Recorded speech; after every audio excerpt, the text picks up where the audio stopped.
Is the voice clear till the end? Wonderful. It's okay.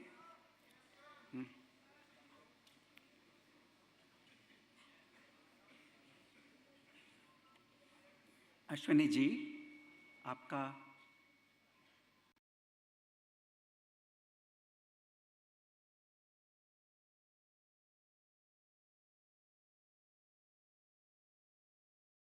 चाहिए दिल, तो हम अपने दिल से आपके दिल को छूकर आपका स्वागत करते हैं।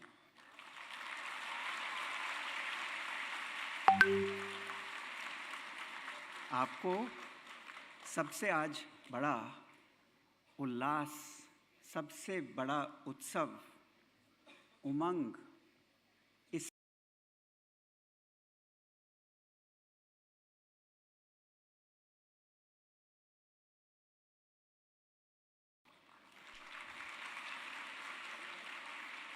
मैंने खास रिक्वेस्ट किया था कि जो मोदी जी ने परंपरा शुरू की है, हम सब आगे ले जाएं, कि कोई भी ऑडियंस में आपकी उम्र के टीनेजर्स ज़रूर होवें। तो आप हमारे आज खास वीआईपी हैं।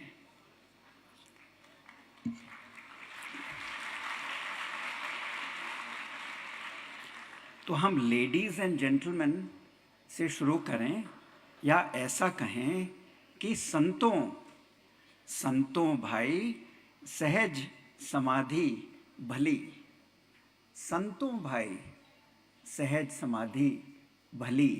तो ये सारे 2 दिन का जो कार्यक्रम है, इसमें हम आपका संत कह के आह्वान करते हैं। कबीर दास जी कहते हैं,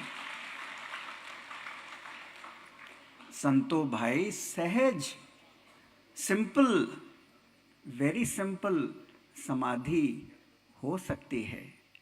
आँख न मूंदूं, कान न रोंधूं, काया कल्प न धारूं, खुले नैन मैं हंस हंस देखूं, सुंदर रूप निहारूं। सुंदर रूप ये सत्य है, ये शिव है, और वही सुंदर होता है।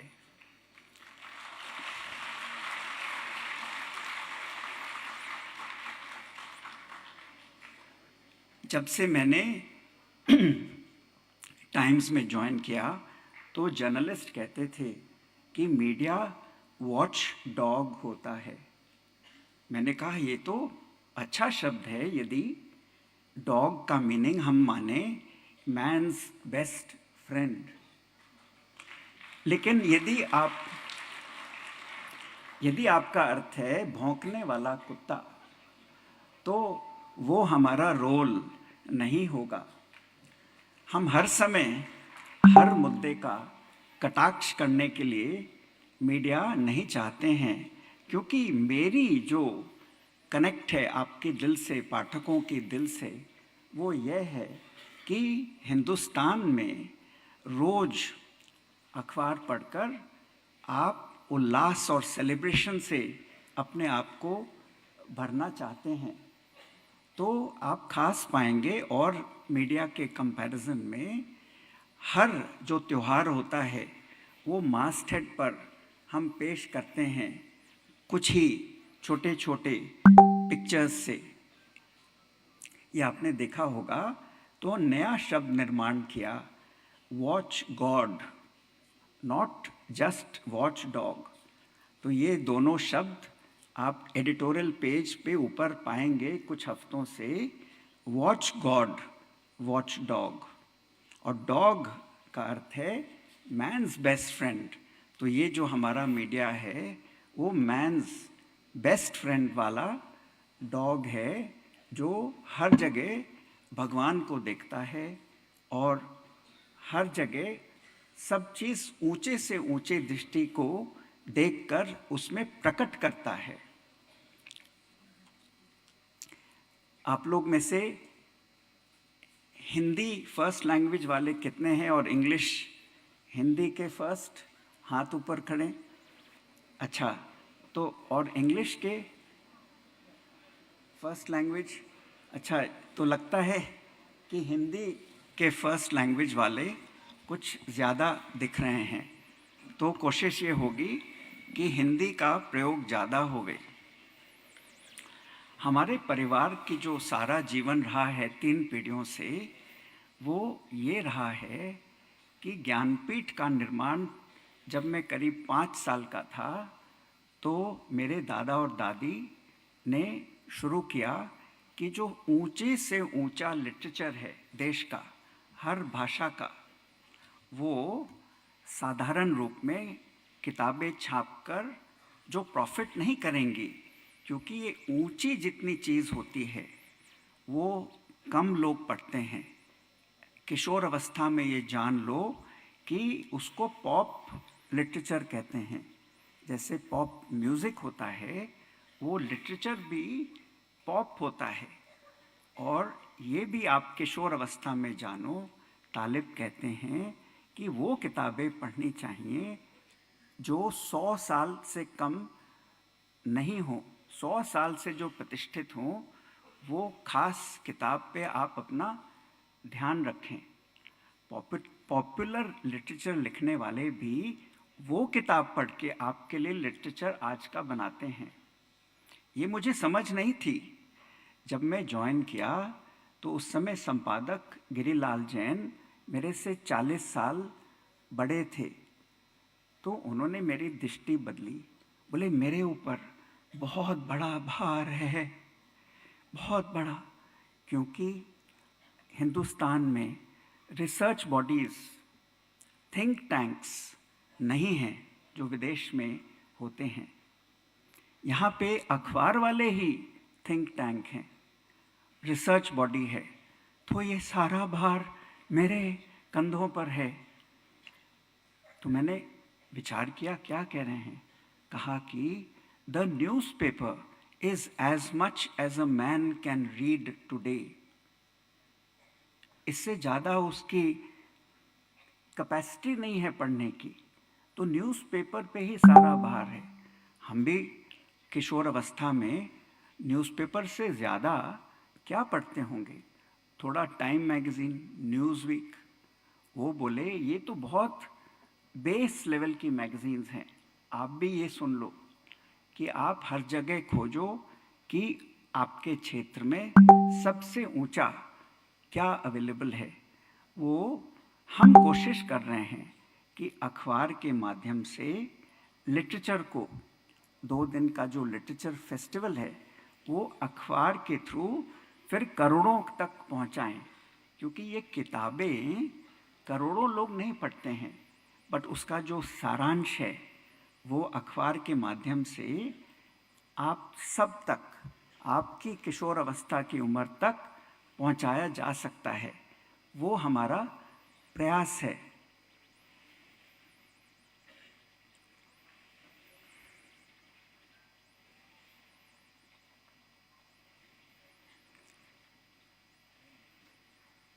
अगले जो प्रोग्राम है उसमें मेरी नज़र खास 2 प्रोग्राम पर पड़ी। एक है कि क्या रिलीजन और देश में कोई विरोधाभास है क्या, तो ये इसके बाद सेशन होगा। तो मैंने समझा, ये मोदी जी भी एक स्पीच में बताए हैं कि रिलीजन और स्पिरिचुअलिटी अलग चीज़ है, तो इसको जोड़ा जा सकता है। ये सिंक्रेटिक यानी कि सबको जोड़ने वाली ये चीज़ है कि स्पिरिचुअलिटी और रिलीजन और देश, ये सबको जोड़ा जा सकता है। हम ये शब्द ना बोलें कि रिलीजियस नेशन, हमारा स्पिरिचुअल नेशन है, ठीक है, हमारा स्पिरिचुअल नेशन होवे, कोई इसमें विरोध नहीं है। उसके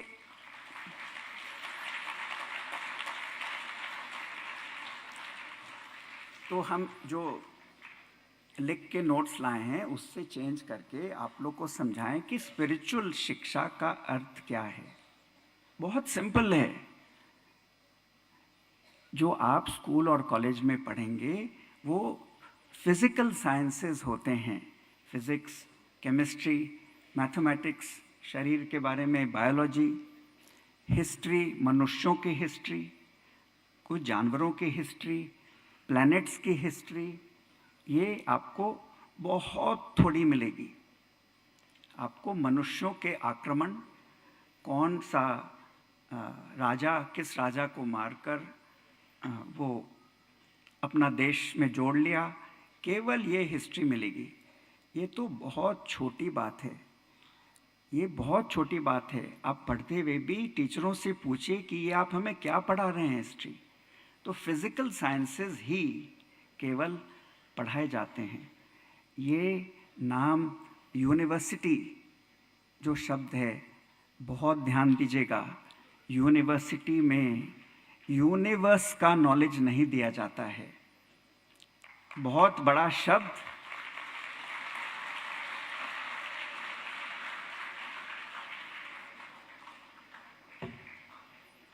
बहुत बड़ा शब्द यूनिवर्स को यूनिवर्सिटी वालों ने धर लिया।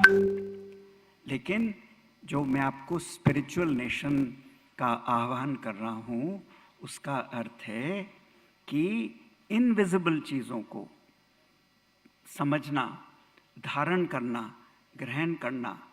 क्या है इनविजिबल चीज़ें? जो आप आज की उम्र से पढ़ना शुरू कर सकते हैं, क्योंकि वो स्कूल और कॉलेज में पढ़ाई नहीं कराई जाएगी।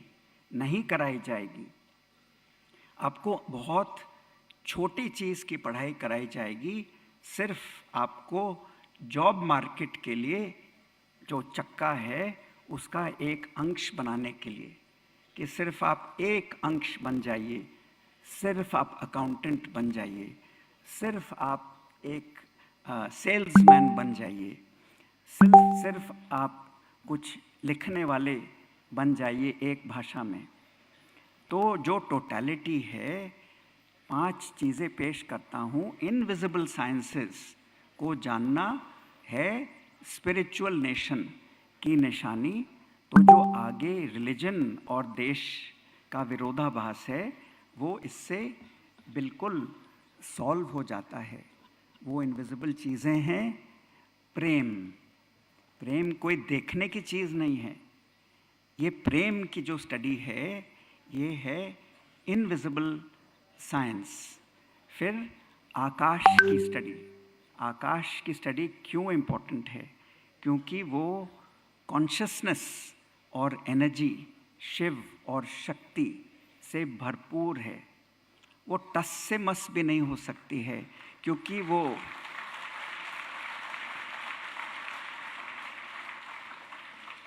वो सच्चिदानंद घन है, डेंस, इतना डेंस है, फिल्ड विथ कॉन्शसनेस और एनर्जी, कि आप उसको टैप करें तो वो शिव शक्ति आपके अंदर आ जाती है।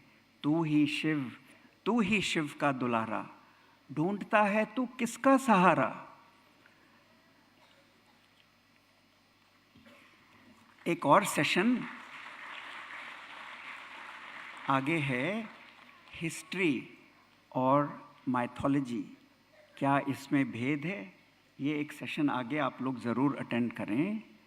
तो एक हिस्टोरियन ने कहा, if you read the Ramayana and Mahabharata as history, you will find it's full of mythology. And if you read it as mythology, you will find it's full of history.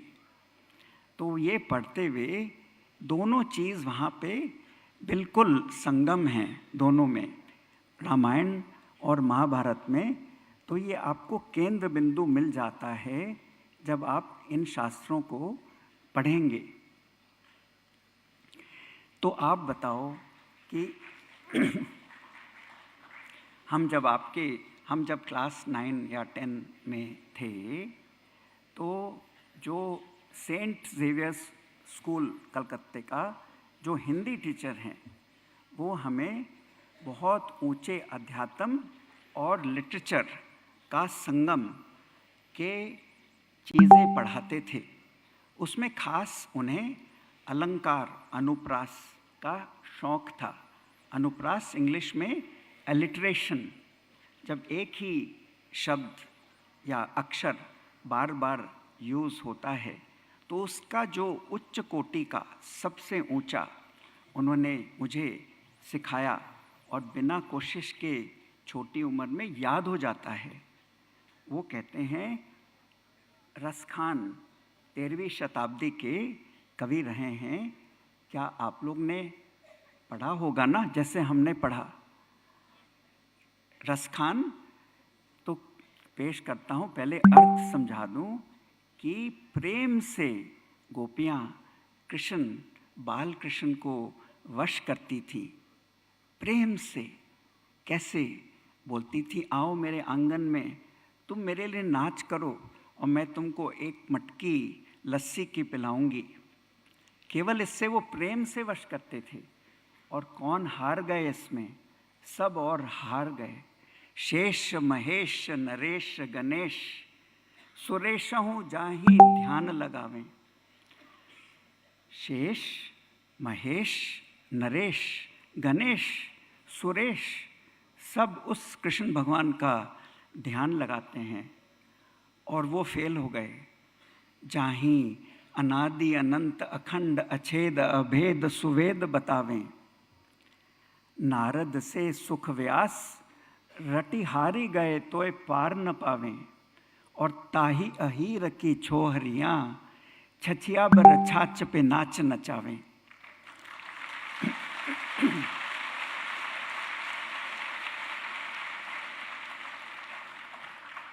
तो आप बताओ कि ये लिटरेचर है कि ये स्पिरिचुअलिटी है? ये आप मुझे बताओ, या दोनों का ये संगम है? तो ये पोएम आप ज़रूर जाके ध्यान करना, टीचर्स से पूछना कि ये सबसे ऊंचा उन्होंने पकड़ाया शिक्षक ने, कि ये एलिट्रेशन अनुप्रास का ये अलंकार है, डेकोरेशन, सुंदरता भाषा की। तो आप बहुत ऊंची चीज़ से पूरा आप अलंकार पकड़ सकते हैं। आप में हम नानक जी का एक लाइन बताता कि आप ही सगुण हो, आप ही निर्गुण हो।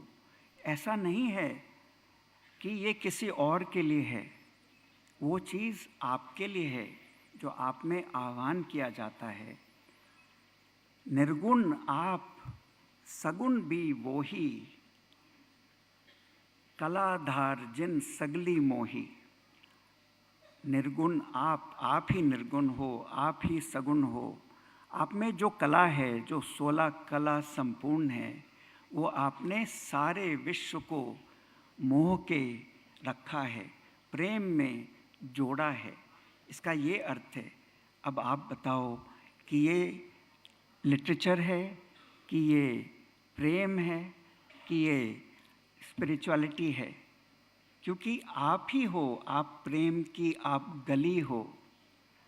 प्रेम गली अति सांकरी, बहुत छोटी गली होती है वृंदावन में। तो वहाँ इतनी छोटी गली जो कृष्ण भगवान और गोपी दोनों एक साथ क्रॉस नहीं कर पाते हैं। प्रेम गली अति सांकरी, जामे दो न समाए। तो ये अद्वैत का सिद्धांत है कि प्रेम की गली में एक हो जाता है, प्रेम एक कर देता है। तो जो हिंदुस्तान आगे देखेंगे आप कि वे विश्व गुरु होने वाला है अध्यात्म को धारण करके, और आप उसके बहुत इम्पोर्टेंट हिस्से हैं और होंगे। तो इसका जो अधिष्ठान है वो आपको आज पकड़ाने की कोशिश कर रहा हूँ। सबको समझ आ रहा है ना? सबको ठीक है?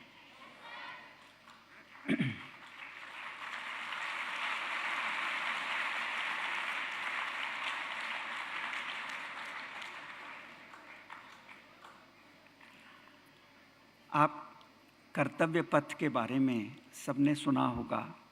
जो राजपथ था उसका नाम कर्तव्य पथ किया है। मोदी जी ने, गवर्नमेंट ने, सबने तो सुना होगा ना। तो आपको पकड़ाता हूँ कि कर्तव्य के ऊपर शास्त्र ले जाते हैं आपको।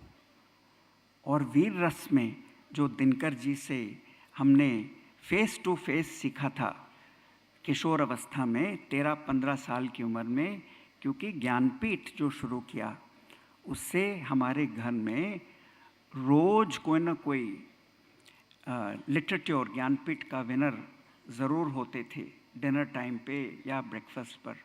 उसमें ताराशंकर बंदोपाध्याय, महाश्वेता देवी, कन्नड़ के राइटर्स। लेकिन नेचुरली हम सब हिंदी भाषी होने के कारण हिंदी वाले दिनकर जी, बच्चन जी और अमृता प्रीतम जो पंजाबी की ऑथरेस हैं, ये सब से रोज़ मुलाकात होती थी। तो दिनकर जी को पूछा कि तुमने आज स्कूल में क्या पढ़ा? तो हमने कहा हमने आज दिनकर की कविता पढ़ी। तो हम आपको आपकी पावर आज पकड़ा रहे हैं। आपकी क्या पावर है? तो बोला क्या पढ़ा? तो बोले मास्टर जी ने दिनकर का ये अर्थ बताया इस कविता का। तो मैंने अर्थ पेश किया तो वो हंस के बोले इतना तो मैंने कभी सोचा ही नहीं था। तो आपकी क्या पावर है? आपकी पावर है कि जो दिनकर, जो हरिवंश राय बच्चन, जो महाश्वेता देवी, जो सोचा ही नहीं था उन्होंने, वो अर्थ आप दे सकते हैं उनकी कविताओं को। आपने अपनी पावर समझी? ये आप अर्थ देंगे, जो आप अर्थ देंगे वो सही अर्थ होगा। तो कर्तव्य, आप जानो कर्तव्य पथ के ऊपर और क्या है शास्त्रों में। तो वीर रस में अष्टावक्र गीता 18 अध्याय अंत में जब सब कुछ आप साध लेते हैं तो कहता है कर्तव्य जलती आग है, सबको जलाती है यही, वो वृक्ष कैसे हो हरा है आग जिसमें लग गई।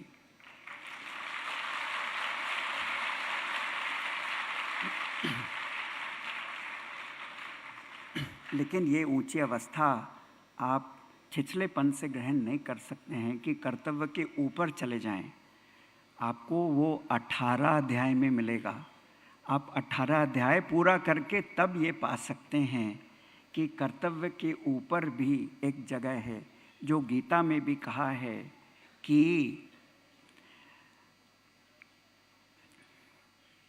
जो आत्मा से संतुष्ट है उसके लिए कोई कर्तव्य कर्म नहीं है। जो आत्मा से संतुष्ट है उसके लिए कर्तव्य कर्म नहीं है।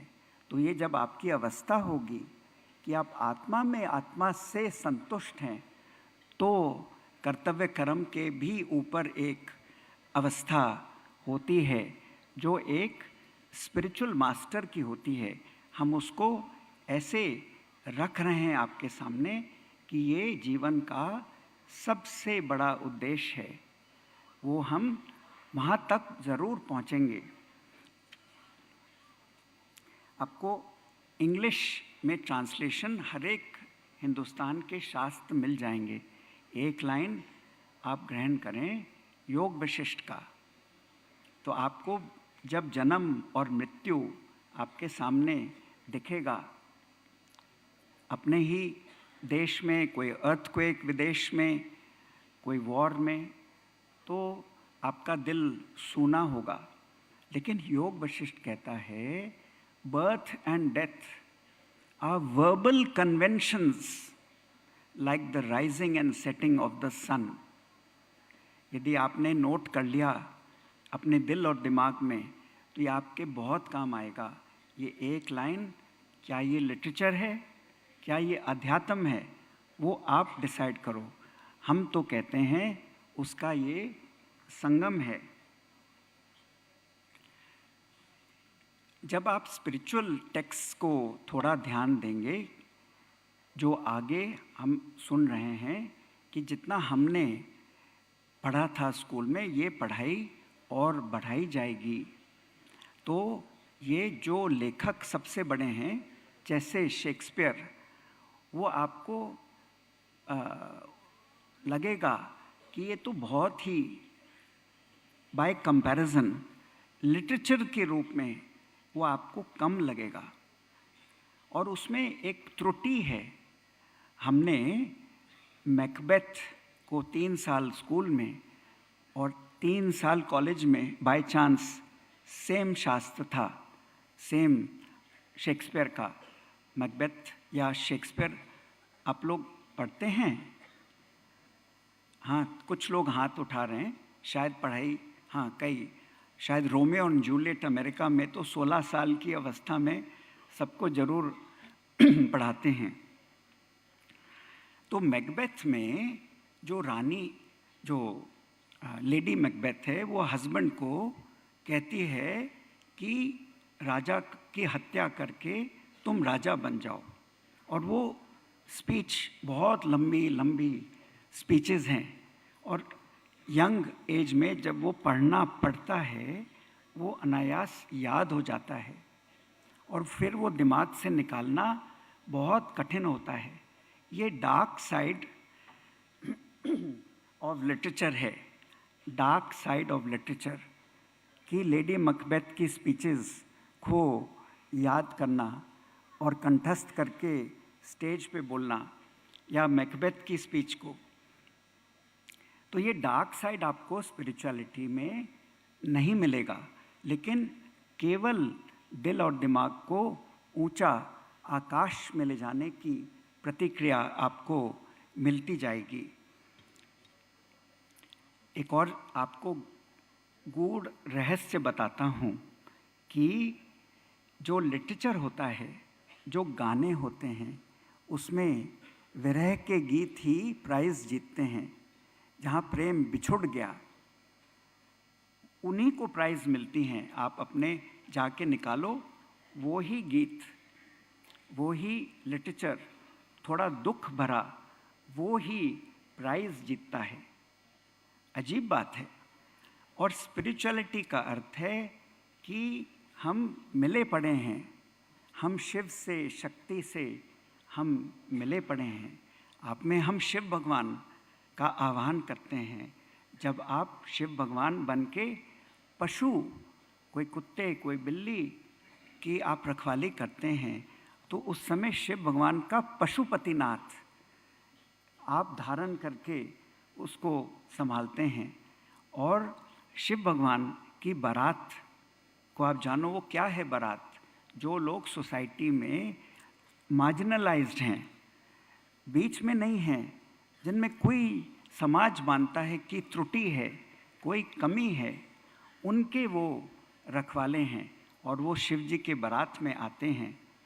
तो स्पिरिचुअल टेक्स्ट में केवल रिक्विटेड लव मिलेगा आपको, अनरिक्विटेड लव, बिछुड़ने वाला विरह का नहीं मिलेगा, या बहुत कम अंश में मिलेगा, क्योंकि वो विरह का गीत भी एक अंश है कि मोहे छोड़ गए सांवरिया, मिलेगा।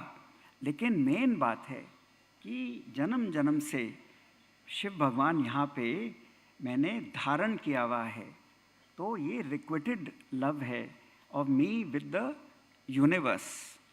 आप मनुष्य का जो प्रेम है वो वासना के आधार पे होता है कि आप किसी एक मनुष्य को प्रेम करें और उसको वैलेंटाइन डे पर आप उससे जाके मिलें। ये तो मनुष्य मनुष्य का प्रेम बहुत कम समय तक चलता है और बाद में आप देखोगे अपने ही घरों में, दोस्तों में जो बड़े हैं, वो बिछुड़ने लगता है।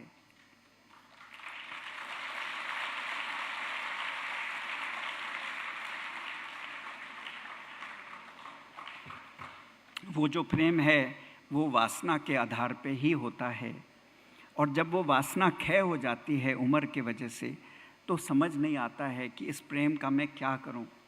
लेकिन जो यूनिवर्स यानी भगवान, उसका जो प्रेम होता है वो सदियों से, जन्म जन्म से, वो फिल्म वालों ने भी इसको धारण किया, जो कहा 100 साल पहले मुझसे तुमको प्यार था, 100 साल पहले मुझे तुमसे प्यार था। ख्याल कीजिए, 100 साल पहले क्या आप इस शरीर में थे? नहीं, यानी इस शरीर धारण करने के पहले जो प्यार था, वो मेरा प्यार तुम्हारे से है।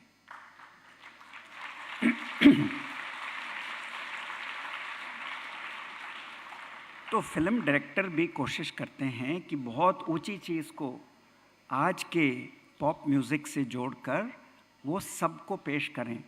100 साल पहले मुझको तुमसे प्यार था, आज भी है और कल भी रहेगा। वो यानी वो जब ये शरीर छूट जाएगा तो भी वो प्यार रहेगा। तो ये शरीर का प्यार नहीं, ये आध्यात्मिक प्यार की एक झलक है कि जहाँ पे दो नहीं रहते, प्रेम में एक हो जाते हैं। तो इस दृष्टि से, इस समाधि की अवस्था से, इस हास्य रस से, इस प्रेम रस से आप ये 2 दिन बिताएं और सब चीज़ को भूल जाइए। यहाँ पे आप पूरा लिटरेचर को धारण करें, आपको आनंद हो जाएगा, आनंद से आप भर जाएंगे, बहुत आपको मज़ा आएगा। सब लोग हम टाइम्स ऑफ इंडिया वाले बहुत खुश हो जाएंगे। अश्विनी जी, बहुत धन्यवाद, आप आए और सुने। बहुत धन्यवाद सबको। Thank you very much.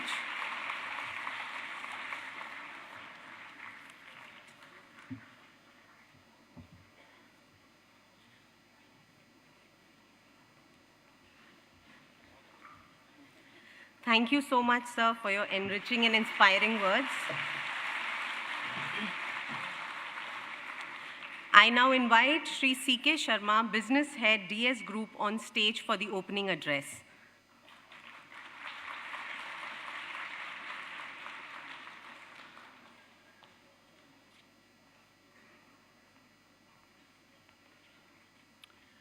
Difficult to come after an emotional anchor. The Times Group is very good at it, to create an emotional anchor with the public. I'll also make an effort to bring about this connection of literature with us. Honorable Shri Ashwini Vaishnav, Minister of Railways, Communications and Electronics and Information Technology, Shri Samir Jain, Vice Chairman, Managing Director, Times Group, and Shri Atul Jain, Director, DS Group. Distinguished guests, ladies and gentlemen. On behalf of DS Group, I welcome you to the inaugural of the 7th edition of this great literature festival. DS Group, ladies and gentlemen, is a 94-year-old company with its roots in Delhi. We promote brands in the mouth freshener category that cater to the Indian palate and taste buds. Our hard-boiled candy Pearls has captured the imagination of millions of consumers to become the largest candy in the country. In addition to promoting brands, we also have very strong ethics and values and a sense of social responsibility. We are committed to promote literature and art. Today, we have come together for the 7th time in history, and we have been associated with the Times Literature Festival from its inception. Our 7-year-long association is indeed a reflection of our commitment. I will briefly touch upon our connect with literature. We believe literature provides a narrative that enables us to decode social and economic reality. It develops aspirations, aspiration for love, for success, family, intellectualism, and welfare. We promote this very expression of human creativity. There is tremendous power in the books we read as children. Stories are how we learn about people, places, and events. This year's central theme, One Word, Many Words, signals about a space where many different ideas, thoughts, and opinions come together to create conversations. As famous British writer C.S. Lewis says, and I quote, "Literature adds to reality. It does not simply describe it. It enriches the necessary competencies that daily life requires and provides. And in this respect, it irrigates the deserts that our lives have become," unquote.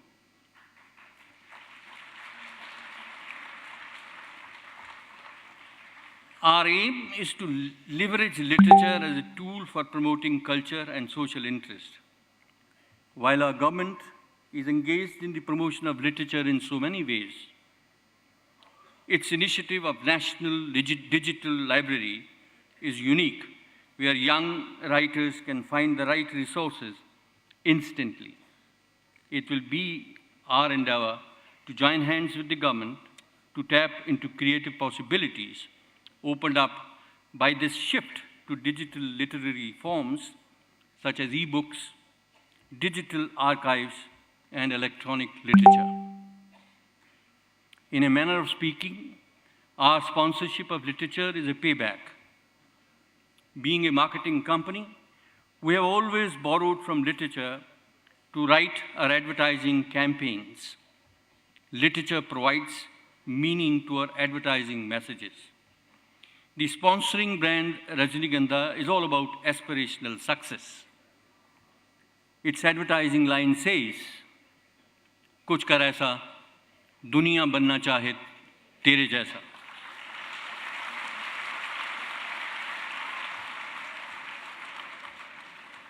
It is just befitting that we have with us one of the most aspirational leaders of modern times, Shri Ashwini Vaishnav, someone whom young literary minds can look up to as their role model, someone whose journey to the top reflects aspirational success in so many words.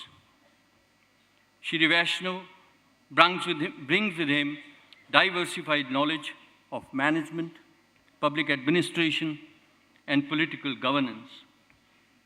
Having served as a collector in Cuttack and Balasore in the early stages of his career, he went on to make a difference in multiple areas of transportation, locomotives, infrastructure, strategy, automotive components, and communication, and now digital payments by G20 participants. In fact, he has made a difference wherever he has gone. Be it mechanized cleaning of railway stations, plastic and waste disposal management, development of IT applications, real-time monitoring and digitalization of business processes, or indeed successful testing of the 4G, 5G. Your intervention has always been transformational and not a mere change. Your involvement and contribution towards public-private policy is all well known. Those of you who have watched his career will bear with me that he is both a manager and a public administrator. We are fortunate to have you as our aspirational protagonist for the young budding talents participating in this literature festival. I am sure your presence will stimulate interest for constructive dialogues. Thank you for coming, and thank you for celebrating this special day with us. Thank you.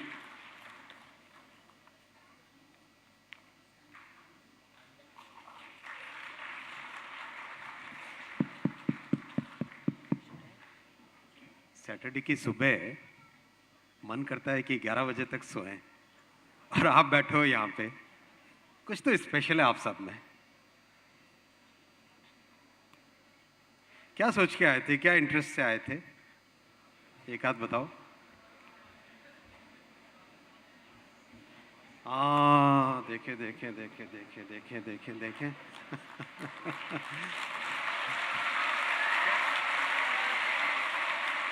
Expectation था कि means सोएंगे और उसके बाद पढ़ने के लिए बैठ जाएंगे रेगुलर जैसे बैठते हैं।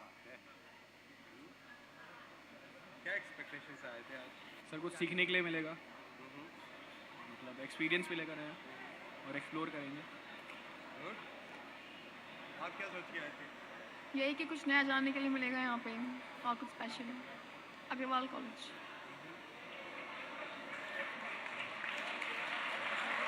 आप में से कितने लोग 20 साल से कम उम्र के हैं? देखें, बाप रे बाप, करीब करीब सारे।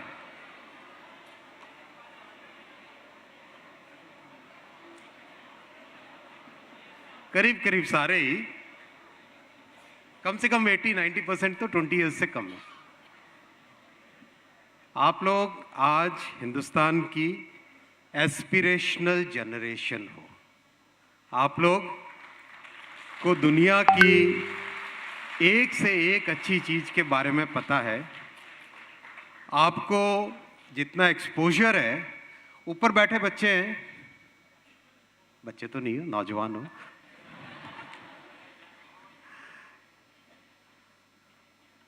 आप लोगों को दुनिया में जो कुछ भी हो रहा है करीब करीब सब कुछ पता है। फेवरेट क्या है? यूट्यूब है या इंस्टा है? इंस्टा। चलो मैं पोल करता हूं। यूट्यूब,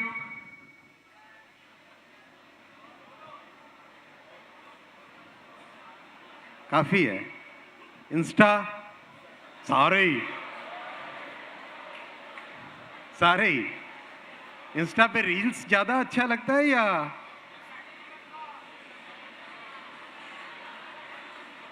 देखें, वो तो चुपचाप है वो गैलरी। आवाज, आहा, आवाज में क्या, माइक थोड़ा ना चाहिए होता है इस उम्र में।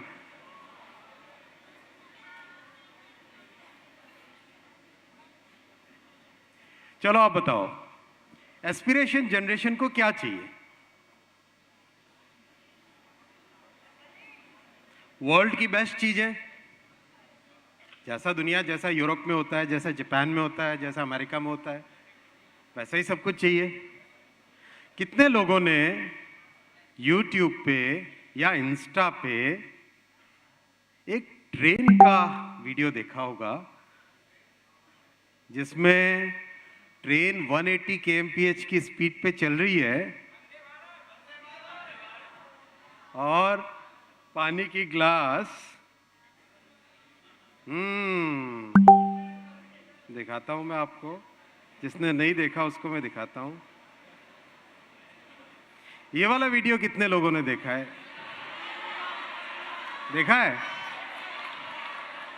कितने लोगों ने नहीं देखा है? कितने लोगों ने देखा है? चलो हाथ ऊपर करो जितने लोगों ने देखा है। दो, कोई दो हाथ भी ऊपर कर लेना जो इंस्टा और यूट्यूब दोनों पे देखा हो। देखा है ना? तो चलो मैं आपको सब, मुझे तो लिटरेचर का एल भी नहीं आता है, मैं तो साइंस और फाइनेंस का स्टूडेंट रहा हमेशा, तो टेक्नोलॉजी और फाइनेंस में इंटरेस्ट आता है। जो बुक्स तो बहुत खरीदता हूँ, खूब खरीदता हूँ। मेरी बेटी हमेशा कहती है पापा, जब भी मैं उसको साथ लेके जाता हूँ, जब भी बुक शॉप पे जाता हूँ, तो वो हमेशा कहती है पापा एक बुक बताओ इसमें से जो आपके पास नहीं है, फिर भी आप खरीदोगे। अच्छा, बुक्स भी खरीदेंगे, फिर उसको किंडल पे भी लेके आएंगे। क्या पापा आप भी अपने पापा को ऐसे ही, पापा लोग थोड़े से ऐसे ही होते हैं ना, बच्चे तो यही सोचते हैं कि पापा लोग हमेशा ऐसे ही होते हैं। चलो मैं आपको वंदे भारत की स्टोरी सुनाता हूं, सुनना चाहोगे?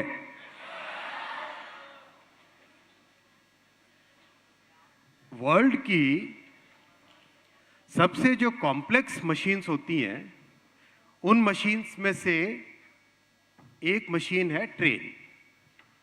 क्यों मशीन इतनी कॉम्प्लेक्स है वो? कोई साइंस वाला स्टूडेंट है यहाँ पे, या इंजीनियरिंग का साइंस वाला? हाँ, क्यों कॉम्प्लेक्स है? क्योंकि आप सोचो, एक पावर प्लांट को, पावर जनरेशन के जो प्लांट होता है, बैठो, बहुत बड़ा जो पावर जनरेशन प्लांट होता है, उसको आपको 180 किलोमीटर्स की स्पीड पे दौड़ाना है। अरे भाई, पावर जनरेट करने वाला प्लांट ही अपने आप में इतना कॉम्प्लेक्स होता है। अच्छा, जनरेटर तो देखा होगा ना, आपने अपनी कॉलोनी में देखा होगा। जो नॉन साइंस वाले उनको मैं पूछना चाहूँ तो कितना वो आवाज करता है, बड़ी सी, और बड़ा सा होता है उसमें खूब, राइट?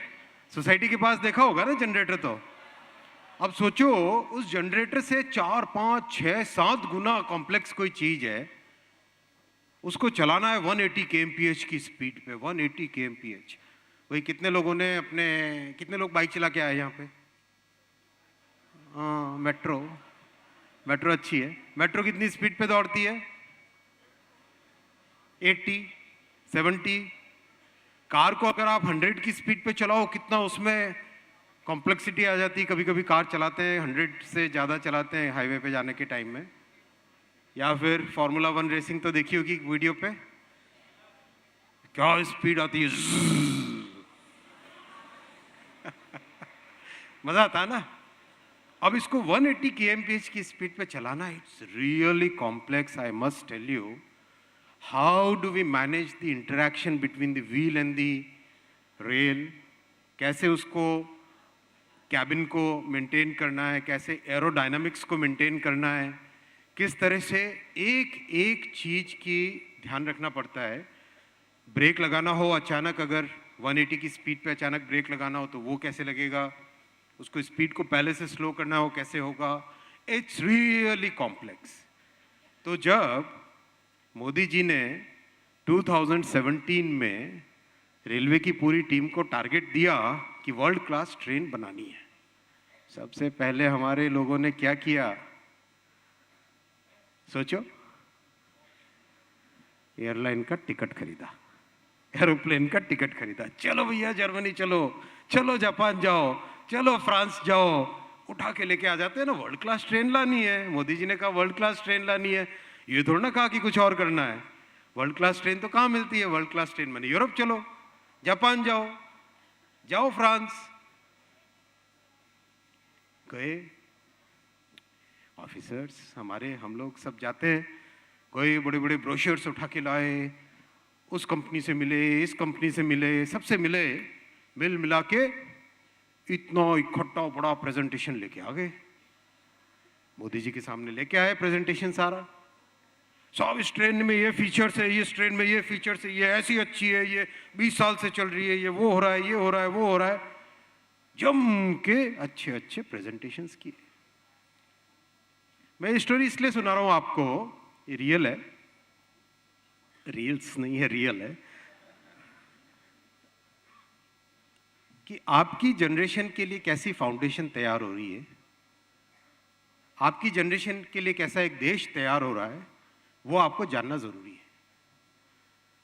जब वो सारे प्रेजेंटेशंस हुए वर्ल्ड क्लास ट्रेन्स के मोदी जी के सामने, सोचो मोदी जी ने क्या कहा होगा। बहुत अच्छा है, ऐसा कहा होगा, चलो लेके आओ, ऐसा कहा होगा। पहले तो कहा था कि वर्ल्ड क्लास ट्रेन लेके आओ, तो लेके आ गए भी हम ये वर्ल्ड क्लास ट्रेन। क्या कहा होगा? सोचो, गेस करो। मोदी जी ने कहा अच्छे अच्छे प्रेजेंटेशन लेके आए हो भैया, लेकिन ये नहीं चलेगा।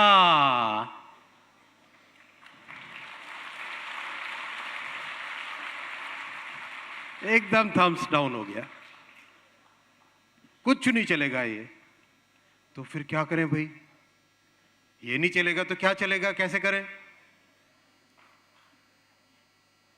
मोदी जी ने कहा मेरे हिंदुस्तान के इंजीनियर्स, मेरे हिंदुस्तान के टेक्नीशियंस, मेरे हिंदुस्तान के वेल्डर्स, मेरे हिंदुस्तान के इलेक्ट्रीशियंस वो डिजाइन करेंगे, और जो ट्रेन डिजाइन होगी वो वर्ल्ड क्लास ट्रेन होगी, दुनिया को जीतेगी।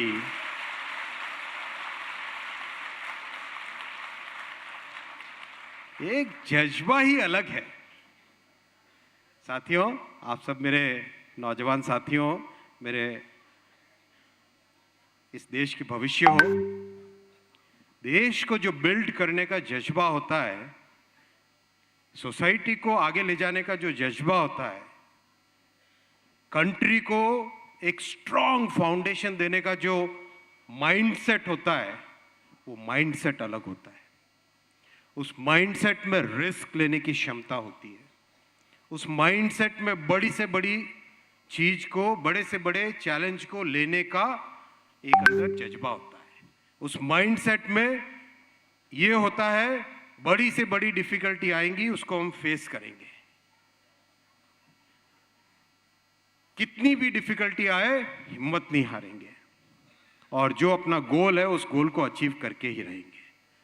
ये माइंडसेट होता है देश को बिल्ड करने का। 2017 में स्टार्ट हुआ वंदे भारत पे काम। बहुत चैलेंजेस आए, आसान नहीं था। इतनी कॉम्प्लेक्स मशीन को डिजाइन करना, बिल्ड करना, टेस्ट करना आसान नहीं था। लेकिन 2019 की जनवरी में पहली वंदे भारत निकली, और उसके बाद में दुनिया भर के ट्रेन मैन्युफैक्चरर्स ने इतने हिल गए कि उनकी कोशिश रही कि उसके बाद में फिर से कभी ट्रेन ही ना बने।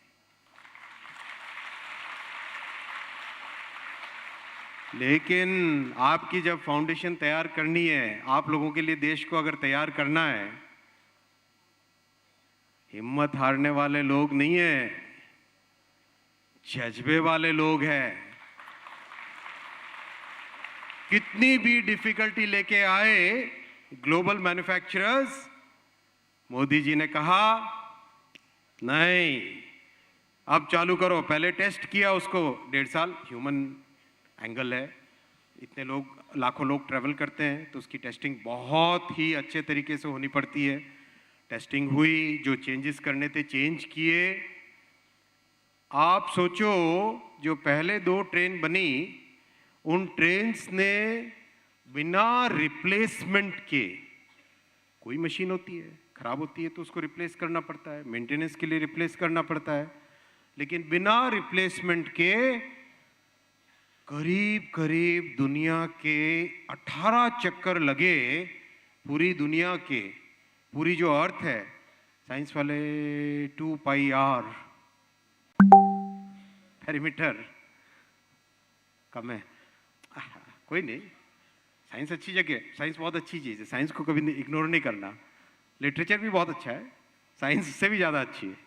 तो 2 पाई आर, राइट, अर्थ के चारों तरफ घूमो, उसके 18 चक्कर के आसपास लगाया, और उसके बाद में टेस्ट कंप्लीट हुए सारे, अच्छी चली। अब इसको सीरियल मैन्युफैक्चर करो। लेकिन बहुत अच्छी बन गई साहब ट्रेन, ऐसा करके सबके सब लोग गए, बहुत अच्छी बन गई। अब तो इसी को प्रोड्यूस करते हैं। आप में से, आपके अभी सीजीपीए होता है या क्या होता है, परसेंटेज होता है? सीजीपीए होता है ना? कितने में से होता है अभी? 10 में से ना? तो जब 7 आता है तो पेरेंट्स क्या बोलते हैं? बहुत अच्छा बोलते हैं। क्या बोलते हैं? और अच्छे लाओ। 7 कम है, 8 लाओ। 8 आता है तो क्या बोलते हैं? 9 लाओ। 9 आता तो भी 10 लाओ। 10 भी ले आओ तो भी। हमारे बॉस भी ऐसे ही हैं, हमारे बॉस भी ऐसे ही हैं। मोदी जी, कुछ भी काम करो, इतना किया साहब, अच्छा है, इतना करो, अच्छा है, इतना करो। कभी कभी हम रूफ की तरफ देखने लग जाते हैं। पीएम साहब ने कहा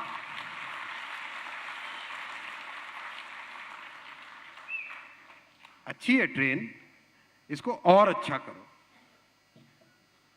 और अच्छा करो। लेकिन तब तक एक कॉन्फिडेंस आ गया था टीम में। पीएम साहब ने जो कमिटमेंट दिखाया, मोदी जी ने जो कमिटमेंट दिखाया कि हाँ अपने इंजीनियर्स डिजाइन कर सकते हैं, तो टीम में भी एक कॉन्फिडेंस आ गया था। तो अब क्या चैलेंज लिया कि जो यूरोप में डिजाइन के पैरामीटर्स होते हैं, एक वर्ड होता है tolerance, right, margin of error. Europe में अगर 3 मिलीमीटर होता है तो इस ट्रेन में हमें मार्जिन लेना चाहिए 1 मिलीमीटर से भी कम। बहुत मुश्किल है, ये क्या बात हुई?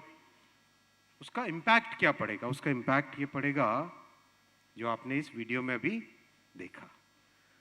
ट्रेन में बिल्कुल भी वाइब्रेशंस नहीं, बिल्कुल हिलना डुलना नहीं, बिल्कुल झटके नहीं, एकदम आराम से बैठ सकते हो। पानी की ग्लास को अगर खड़ा रखो, वहां रखो, तो पानी की ग्लास हिलती तक नहीं है। और नॉइज लेवल, एरोप्लेन में बैठे हो, कितने लोग बैठे हैं? कम है। अब आगे वाली जनरेशन तो बहुत बैठने वाली है। तो एरोप्लेन में जो नॉइज लेवल होता है ना, उस नॉइज का भी 100th time noise level train के अंदर। मतलब क्लास, मैथ की क्लास में जैसी साइलेंस होती है ना, केवल टीचर बोलता है, बाकी सब दिमाग बंद करके स्विच ऑफ करके बैठ जाते हैं। मैथ की क्लास की साइलेंस होती है, वैसी साइलेंस इस ट्रेन के अंदर। इतना बड़ा परिवर्तन आ रहा है, इतना बड़ा चेंज आ रहा है सोसाइटी को, देश को, आपकी जनरेशन के लिए एक ऐसी फाउंडेशन क्रिएट की जा रही है जिससे कि आप लोग जब अपने करियर्स में, अपनी लाइफ में आगे बढ़ो, आपको एक डेवलप्ड कंट्री का फाउंडेशन मिले, एक डेवलप्ड कंट्री में रहने का मौका मिले, और इस कंट्री को और भी डेवलप्ड बनाने का जज्बा आप लोगों में आए। बहुत बहुत धन्यवाद। Wish you all the best.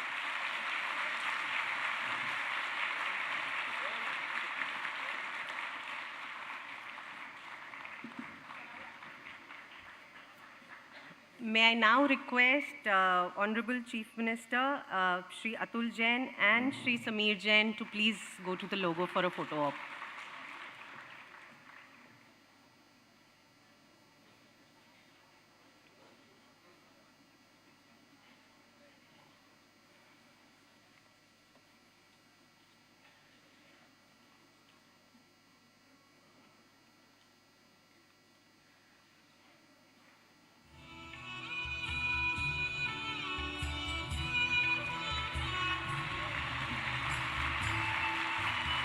Thank you so much, sir, for joining us and for your lovely speech.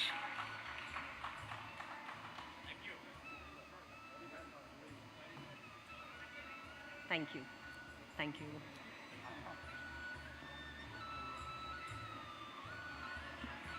We now announce the festival open. As we come to the end of this wonderful inaugural ceremony, I would like to remind everyone about the exciting lineup of events and sessions that we have in store for you over the next 2 days. Times Litfest would like to thank our presenting sponsor Rajnikandha, our associate sponsor Catch, Flag Foundation of India, Delhi Airport and Times OOH, our official bookstore Full Circle, and our writing instrument partner Parker.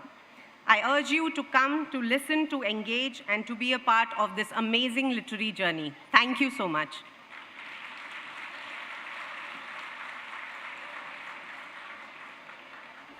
यूं ही नहीं मैं बन जाता हूं।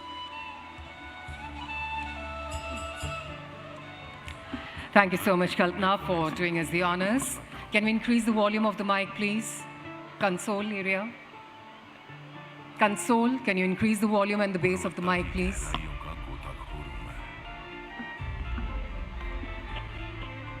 All right, everybody in the auditorium, increase the bass, please, the bass. We are now going to commence with our sessions in this hall.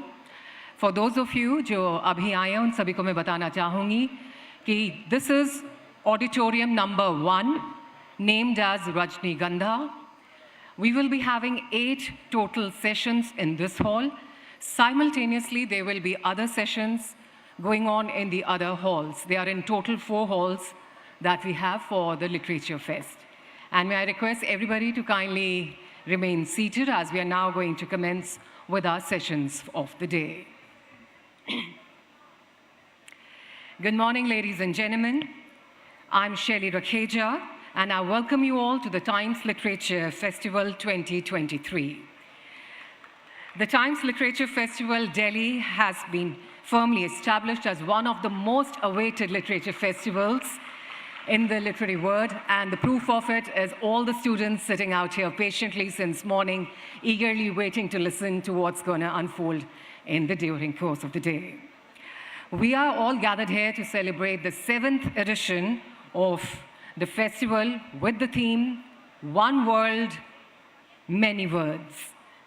The stage is set for this year's stimulating exchange of ideas, views on literature books, and over the course of 2 days, we will all meet and hear some of the best authors, poets, theater artists, lyricists, scriptwriters, and filmmakers from across the country and the world.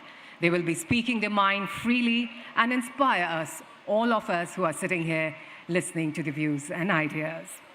Before we move ahead with the day's proceedings, we would like to thank our sponsors without whose support this festival wouldn't have been such a huge success. We would like to thank our sponsors. The Times Litfest Delhi is presented by Rajnigandha. Our associate partners, Catch, Flag Foundation of India, Delhi Airport, and Times U. Writing instrument partner, Parker Pence. Our official bookstore partner, Full Circle. And now, ladies and gentlemen, we are commencing with our very first session on the topic, Why Fear a Dharmic Nation? Unlike many other great civilizations of the past, the Hindu civilization has not become a historical relic, an antiquary of the past, but our Hindu civilization has survived as an unbroken continuum to the present. We will now dive deep straight into the minds of our authors and understand their thoughts on today's topic, Why Fear a Dharmic Nation? Ladies and gentlemen, it's my honor now to please welcome on stage Mr. R. Jagannathan, Mr. Ashwin Sanghi, Mr. Pavan K. Verma, Mr. Sudhindra Kulkarni, who will be in conversation with Rahul Shiv Shankar. Please give them a huge round of applause, ladies and gentlemen. Mr. R. Jagannathan carries with himself more than 47 years of experience in business and journalism. He has been part of many launch teams, including Business Today, DNA, and Firstboard.com, and helped revamp many businesses' publications as an editor. We also have Mr. Ashwin Sanghi, who is counted among India's highest-selling English fiction authors. We have with us Mr. Pavan K. Verma, a writer, diplomat, and now in politics, where he was till recently an MP in the Rajya Sabha and earlier advisor to the Chief Minister of Bihar. We also have Mr. Sudhindra Kulkarni, an independent socio-political activist and a well-known author, columnist, and TV commentator in India. They all are in conversation with Rahul Shiv Shankar, who began his journalism career over 2 decades ago, from a beat reporter in the Times of India to taking the leadership mantle at Times Now. His career has spanned both print and electronic media. Ladies and gentlemen, we now are ready to start with our first session, Why Fear a Dharmic Nation?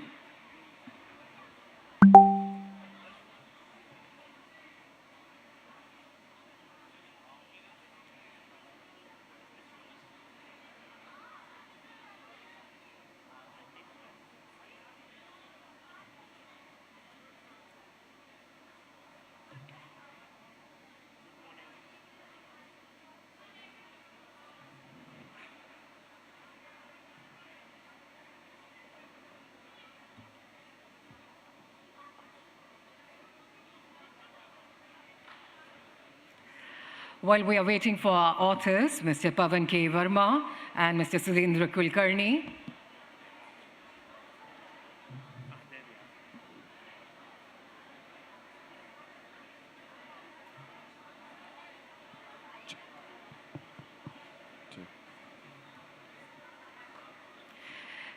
ladies and gentlemen, students, can we please give them a huge round of applause as we are now ready to start with the very first session, Why Fear a Dharmic Nation?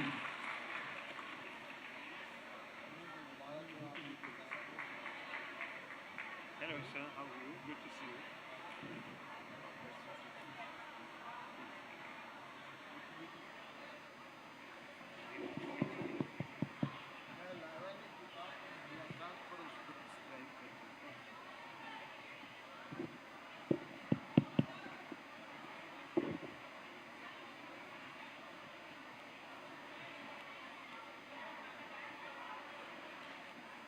A very good morning to everyone. Be nice if everyone took seats as we wait to begin this discussion. I think there's a little bit of movement in the hall, so let everyone, and those people who are sitting in the back can come up front if they want.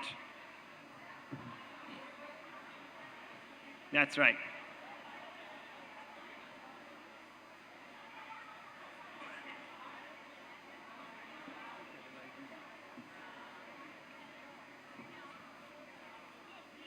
A very good morning to everyone.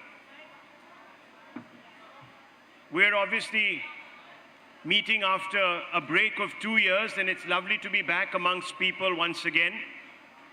2 years of COVID put us into Zoom space, and that wasn't fun, in little boxes. But now at least we can see each other and we can look into each other's eyes and through that into each other's souls. And today we're going to have an interesting discussion on a subject that many of you are beginning to contemplate, perhaps because it is so much in the ether, because it is so much the talking point. What are we talking about? We are talking about a book that encapsulates this particular conversation point. It's called The Dharmic Nation, Freeing Bharat, Remaking India. It's been written by Mr. R. Jagannathan, who's sitting to the right of me.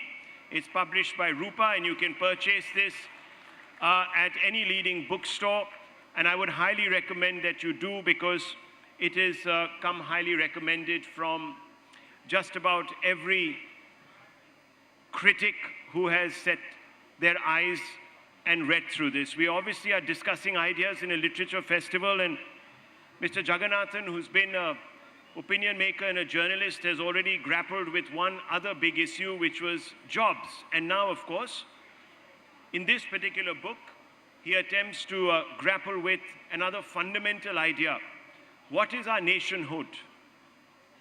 How should we describe ourselves?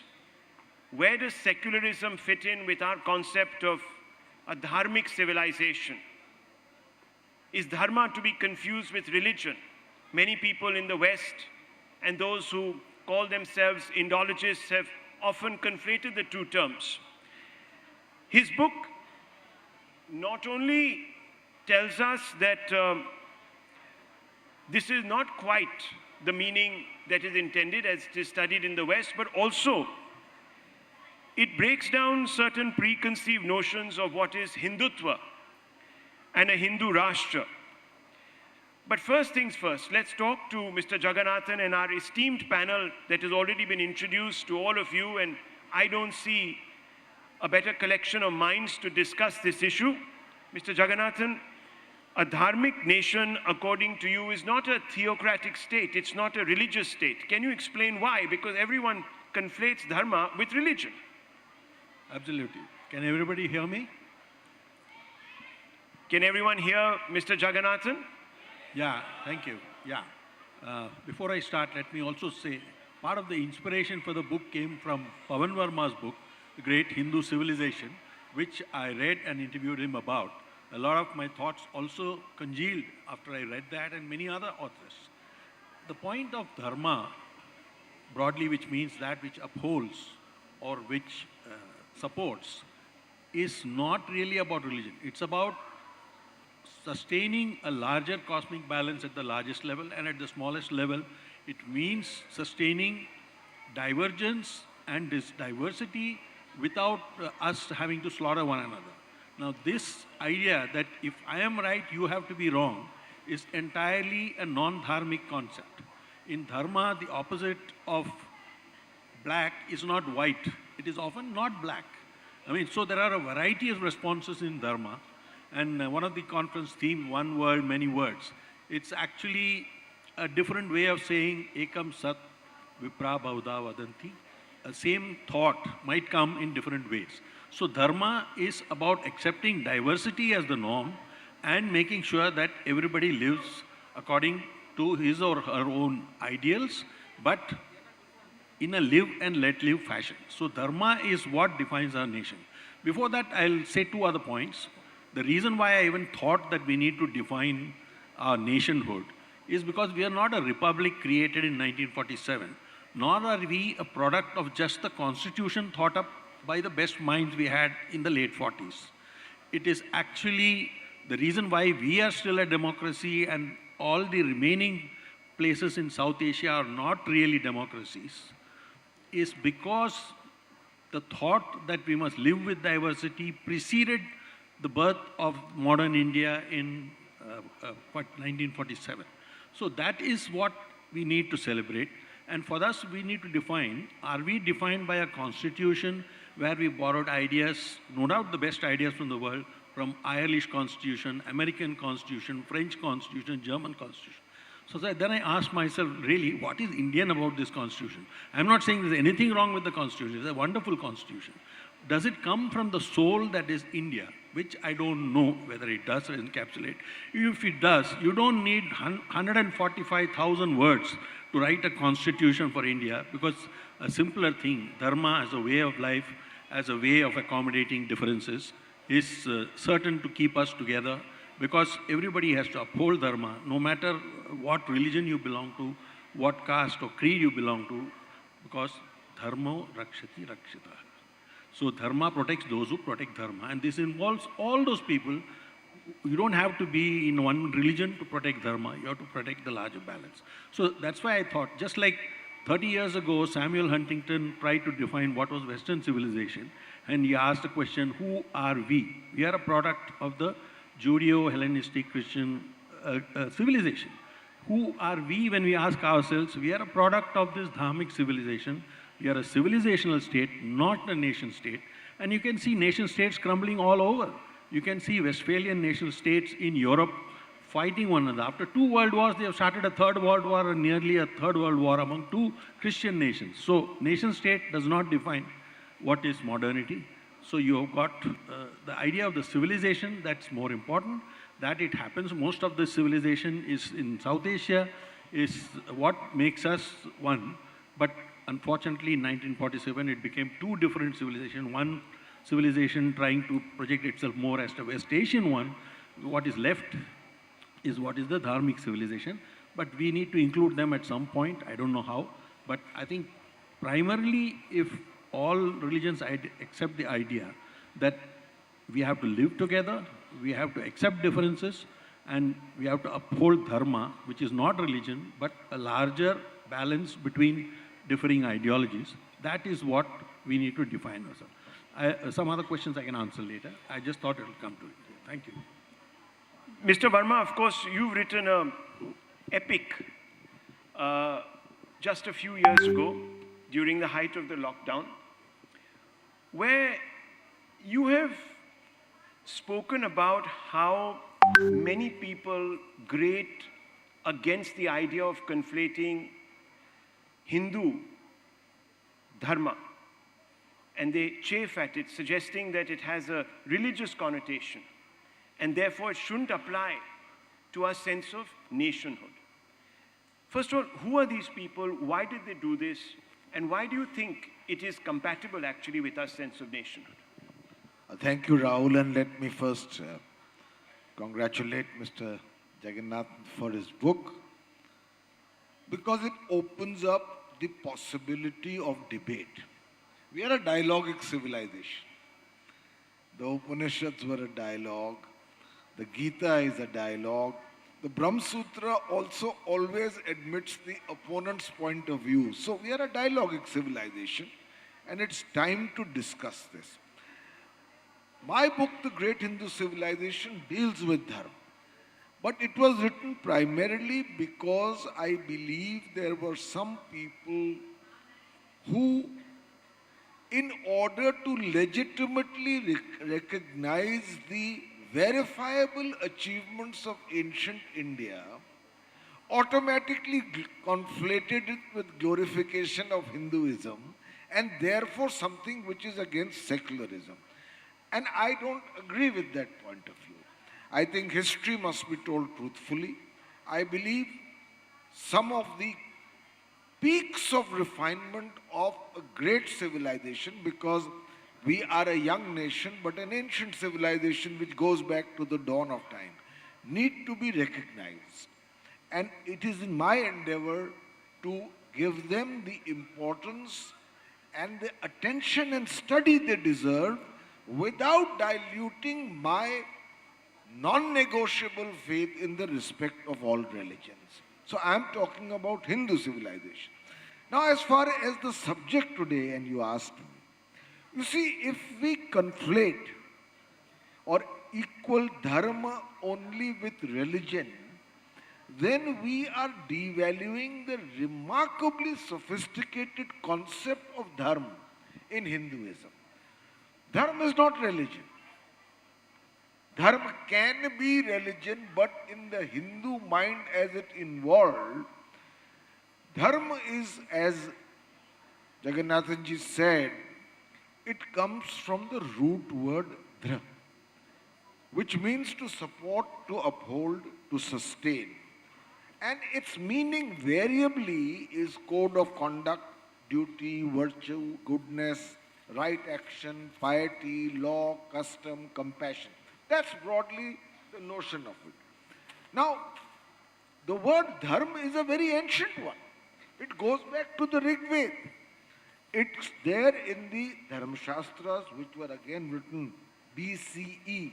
It is there in the Dharma Sutras, and quite importantly in the Manusmriti. Now, in the Manusmriti, there is a definition.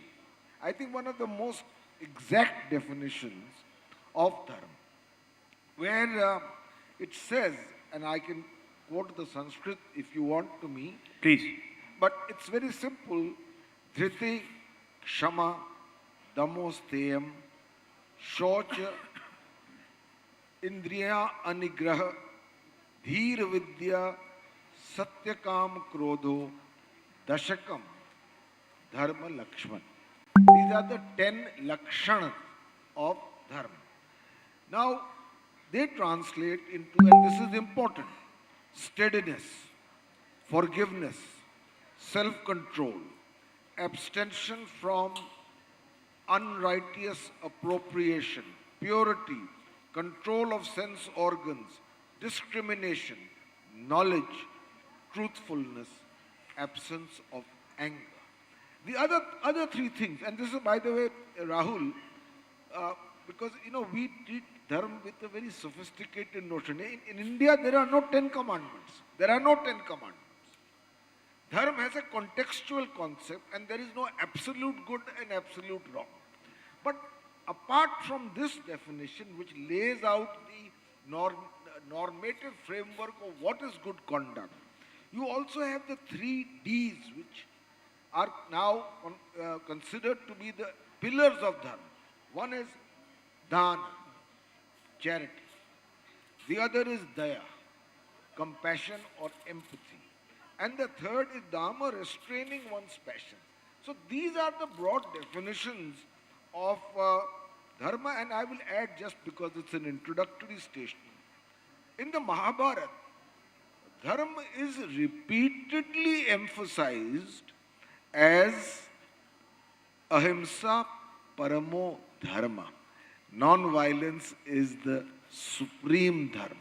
So you have the last point I want to make as an introductory thing is that in India, we need to be a dharmic nation. But as rightly said, dharmic nation is not a one religion nation. A dharmic nation is one that places due value on the possibility of what is right as against wrong, but what is right and wrong has to be defined by the individual in a given context. The contextualization of dharma is the remarkable contribution of India to the notion of ethics. And I'll illustrate it by one example. Suppose, for instance, a man is dying of hunger, and there is a branch from a rich man's orchard with an apple which is within his reach, but inside the rich man's compound, and he breaks it and eats it. Is he committing theft?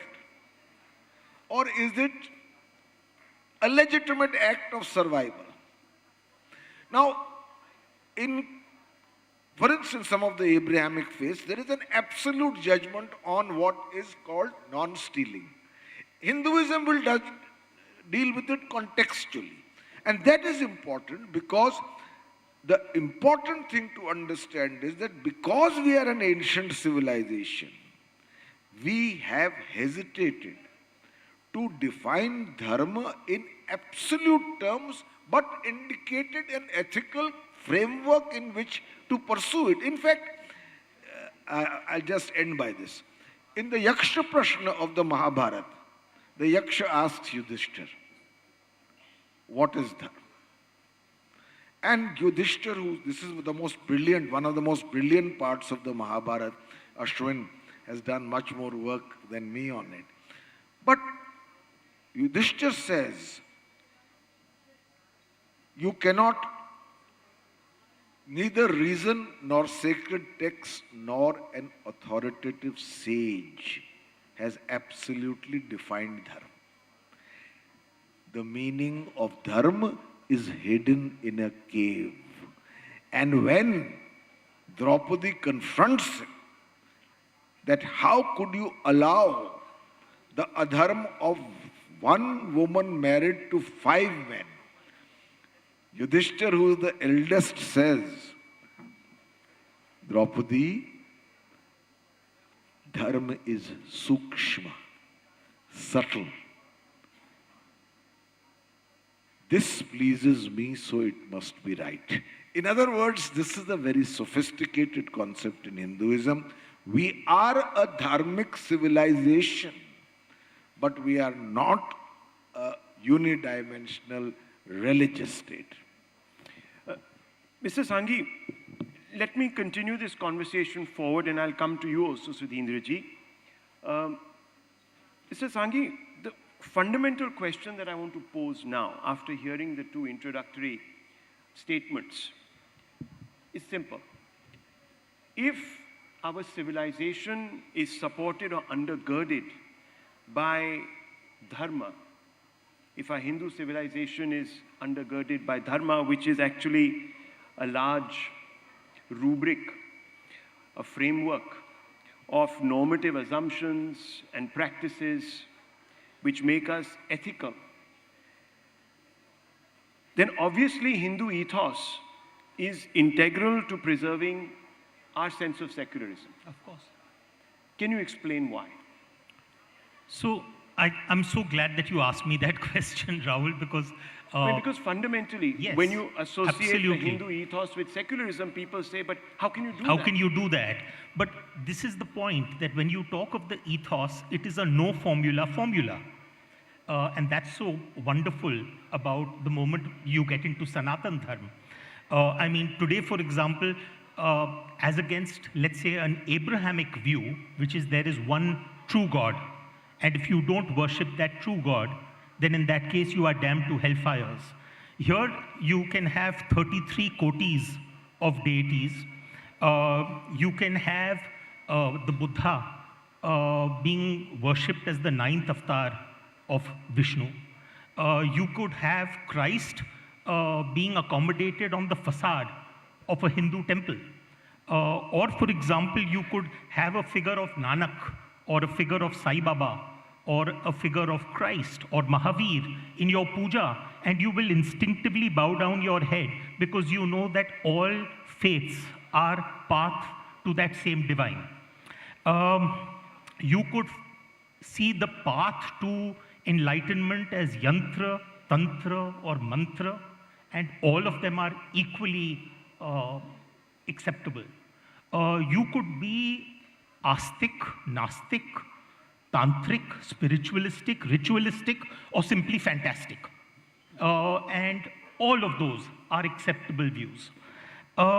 You can be Shaivite or Vaishnavite. You could worship Shakti or Bhakti.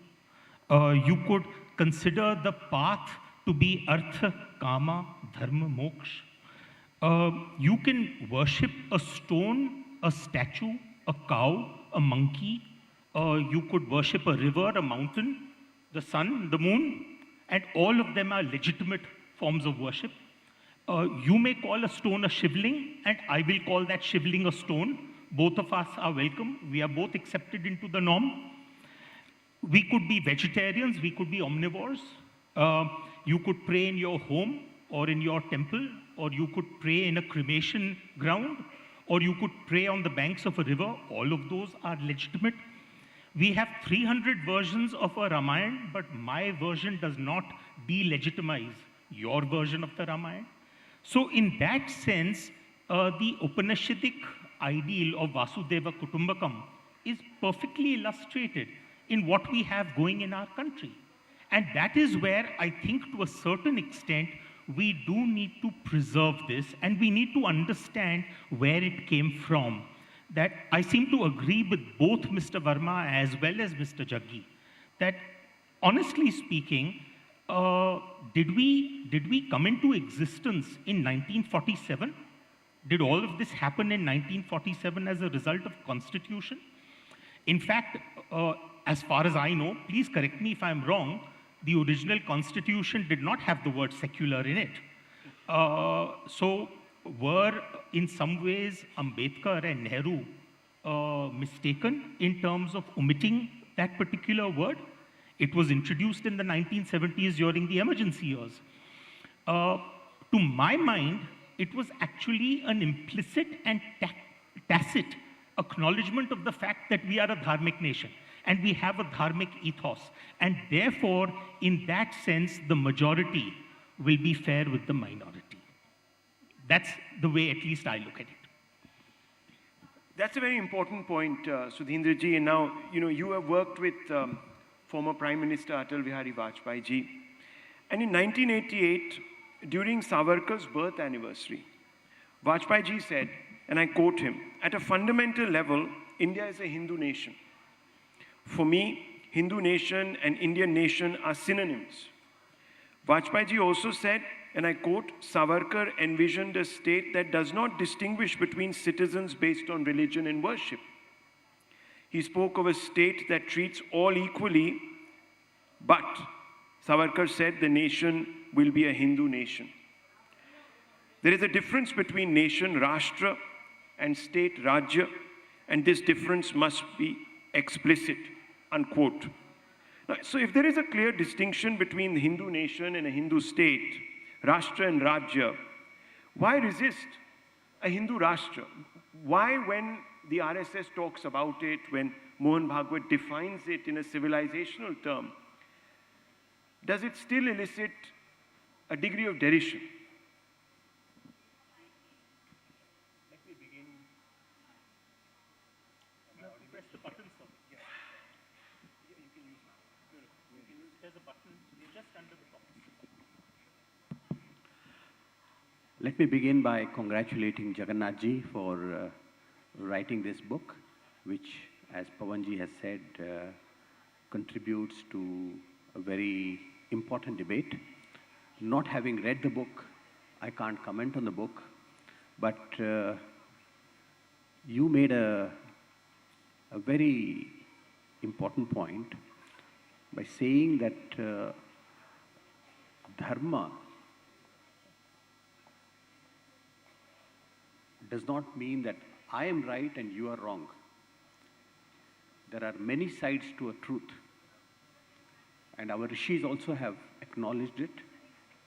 Ekam Sat, vipraha bahudha vadanti.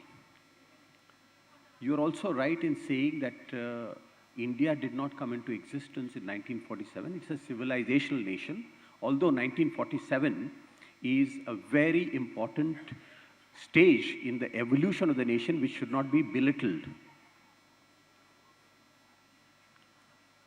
The evolution of our civilization has happened by accepting and integrating many influences, both within and also without. And therefore, to say that this civilization, or to, I don't know whether you said it because I have not read it, but to think or to say that this is India's civilization is a Hindu civilization is wrong. Because in course of time, our civilization has internalized influences that came from outside. And right from the days of our rishis, the Rig Veda says, let noble thoughts come to us from all sides. We have never closed our doors and windows. So Islam came, Christianity came, Zoroastrianism came, and they're all part of India. And therefore, Indian civilization should not be equated with Hindu civilization in the narrow sense of the term Hindu. Hindu Rashtra, you asked a question. Again, it comes to the same logic. If by Hindu Rashtra we mean Hindu, if you mean Hindu as a religion, as a panth, then Hindu Rashtra must be opposed. It is against our civilization and it's against our constitution. Hindu, the word Hindu itself, it connoted at a certain point in time a place on earth where a certain civilization arose and evolved, and which welcomed spiritual traditions, cultural traditions from all over the world. So if Hindu Rashtra, in Hinduism is different from Hindu culture, Hindu tradition.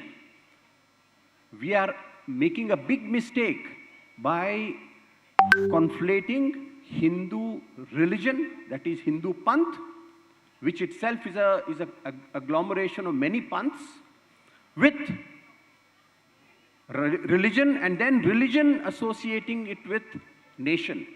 Let's not make the mistake that Pakistan made. Pakistan called itself an Islamic nation, and see what has happened to Pakistan.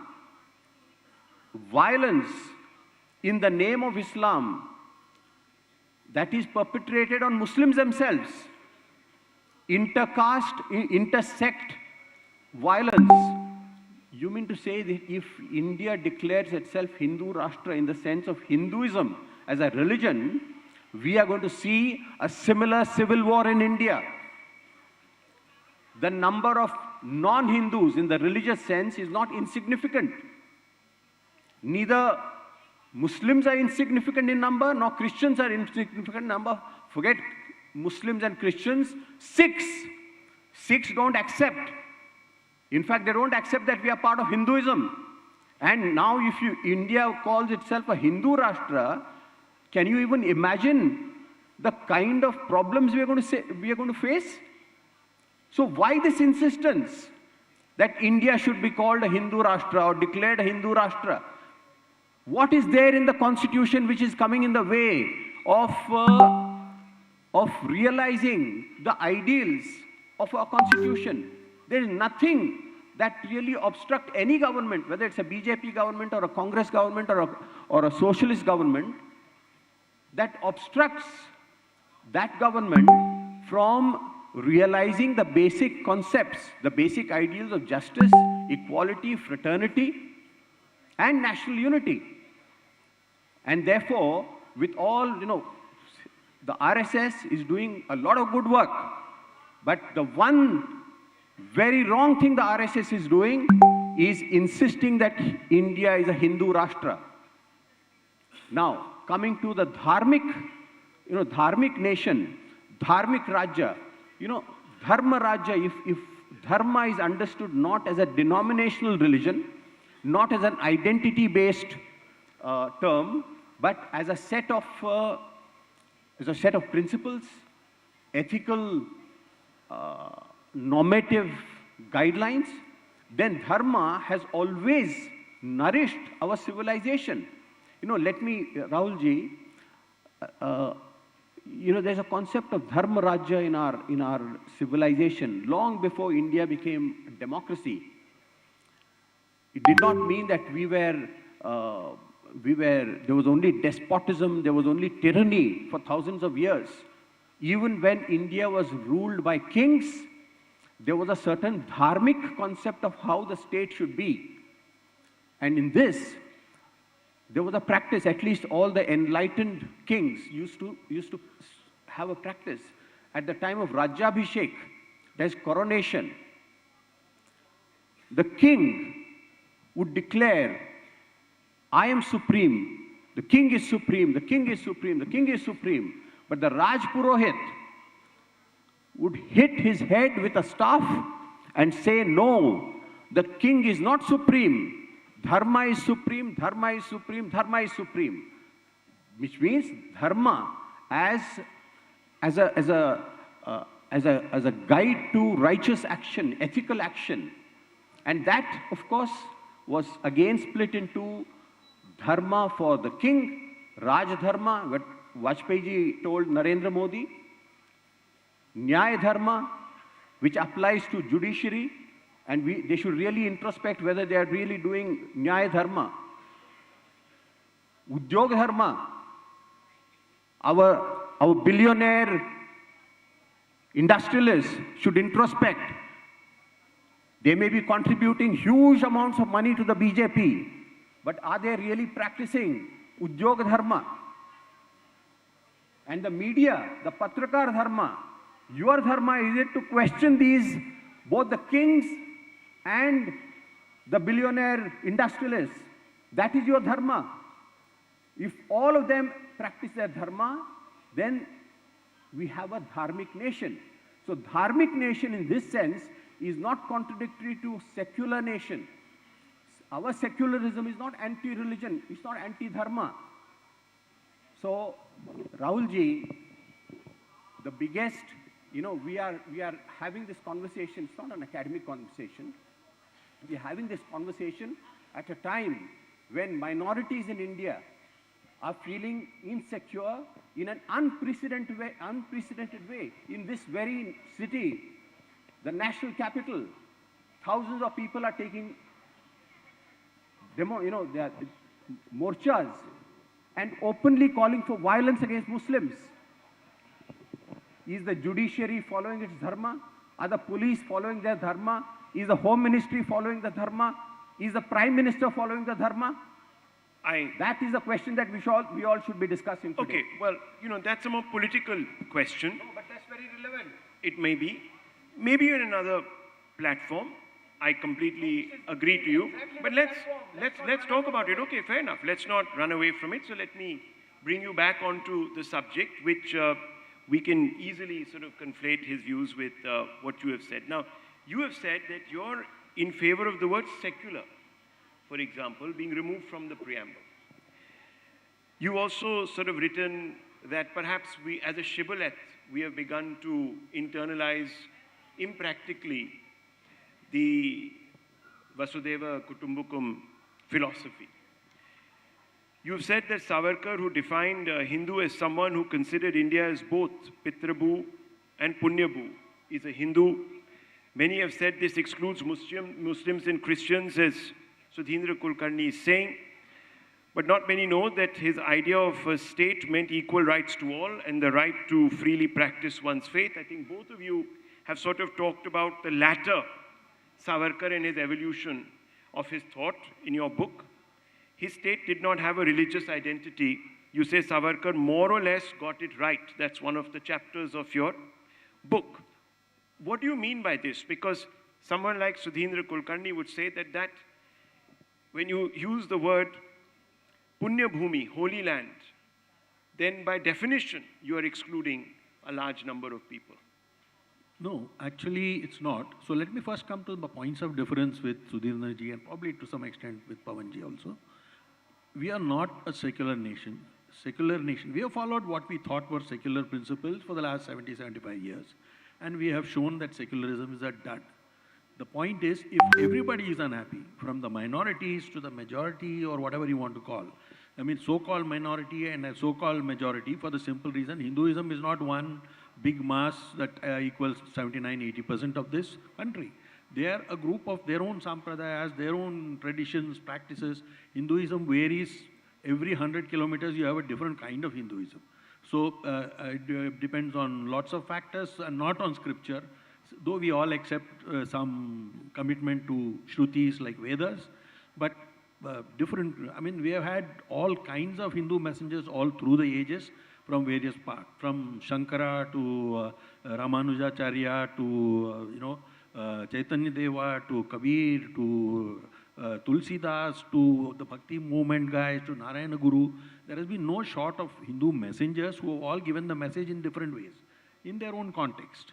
Okay, so at a fundamental level, I have no issue because Hindu is not defined by religion. It is defined by the geography. And no less a person than somebody outside, like a Diana X says, India is a sacred geography. It is defined by the sense that this nation was not created by some king deciding that this is my territory, this is me. It was decided by the footprints of pilgrims running all over the place, right? They created the sense of India. So in that sense, we are a dharmic nation. If you, I would now don't have a, I don't think there's any difference between Hindu Rashtra and this thing. Even the constitution, when they use the word Hindu, it says it includes Jains, Buddhists, Sikhs. First remove that if you think it is not true. Secondly, I believe that the dharmic concept stands on 4 basic pillars and 100 other smaller traditions. And these pillars include the religious part of Hinduism, Sikhism, Jainism and Buddhism. All 4 are central pillars of dharma because all of them act on the basis of what they believe is dharma. So it is common to them. And the smaller traditions. I mean, you could have a Basava or anybody, a Ramakrishna mission or whatever it is. Each of them has created their own sense of dharma. So hundreds of traditions have defined dharma. And if you look at it, we are not a secular nation because secularism was a dud imported from the West. They meant something else, but it has not worked even for them. The minute the composition of their population changed from purely a narrow monoculture of, say, Nordic countries are having riots today. Okay? In Britain, you are having riots today. And what is Britain? It's not even a secular nation because the king is head of both the church and the thing. The Vatican, which is a member of the UN, is both a church and a state. If you look at the US, theoretically, their First Amendment said that they are different. They will not allow the establishment of religion or its free exercise thereof. Okay, so theoretically, they are a secular nation. But what do you see imprinted on every dollar? In God we trust. So they are not a secular nation in any sense. So, and what do they have? They have an organization called the USCIRF. What is it? It is to impose a Protestant view on the rest of the world. And what is USCIRF? It is not applicable to US, by the way. They are not allowed to operate on US soil. It's a State Department, has a membership there. They're supposed to judge freedom of religion in every other part of the world except their own, right? So look at the hypocrisy involved in this. Huh? So my point is, one thing, secularism is not the right thing. Right word, if at all, closest in religion, or not religion, in language, English languages, to call it pluralism or diversity. That is the way we describe ourselves. Second thing, the reason why I do also say that Hindu Rashtra is not a bad idea, provided, of course, others may not agree with it, they can accept the concept of a dharmic nation. If that is more inclusive, I am okay with that. The reason why I say is that every civilization must have some kind of a guarantor state. And this, the penny dropped for me 2 years ago when India, being an allegedly secular nation, was trying to do something for minorities in the larger South Asian region, and immediately it was conflated as anti-Indian minorities, right? So what you're saying is that India cannot even stand for protecting its own Hindus. What has happened? Pakistan, you know the state of Hindus. You know Pakistan, in Afghanistan, the state of Hindus and Sikhs, not a single fellow is left there. In Bangladesh, over the last 50 years, Hindu population has fallen from 22% after the first census, that is after post-partition, to 8 or 9% today. And obviously, we are not able to protect any of them. And if we do not stand as a guarantee to the world, today there are 100 Christian majority nations, 100 plus, 50 plus Muslim majority nations. If anything goes wrong with Hindus, or Christians or Muslims in India, the whole world is willing to stand up and say, you are doing wrong. But who is willing to stand up for saying that you're doing wrong when somebody bashes Hindus? You're just seeing temples being vandalized in Australia, in Canada. Those are the things that are happening. We are not able to stand up because we say we are secular, so we can't talk about Hindus. So what is the point in this Hinduism that ultimately means that you can protect everybody else, you can talk for Palestine, but you cannot talk for Hindus.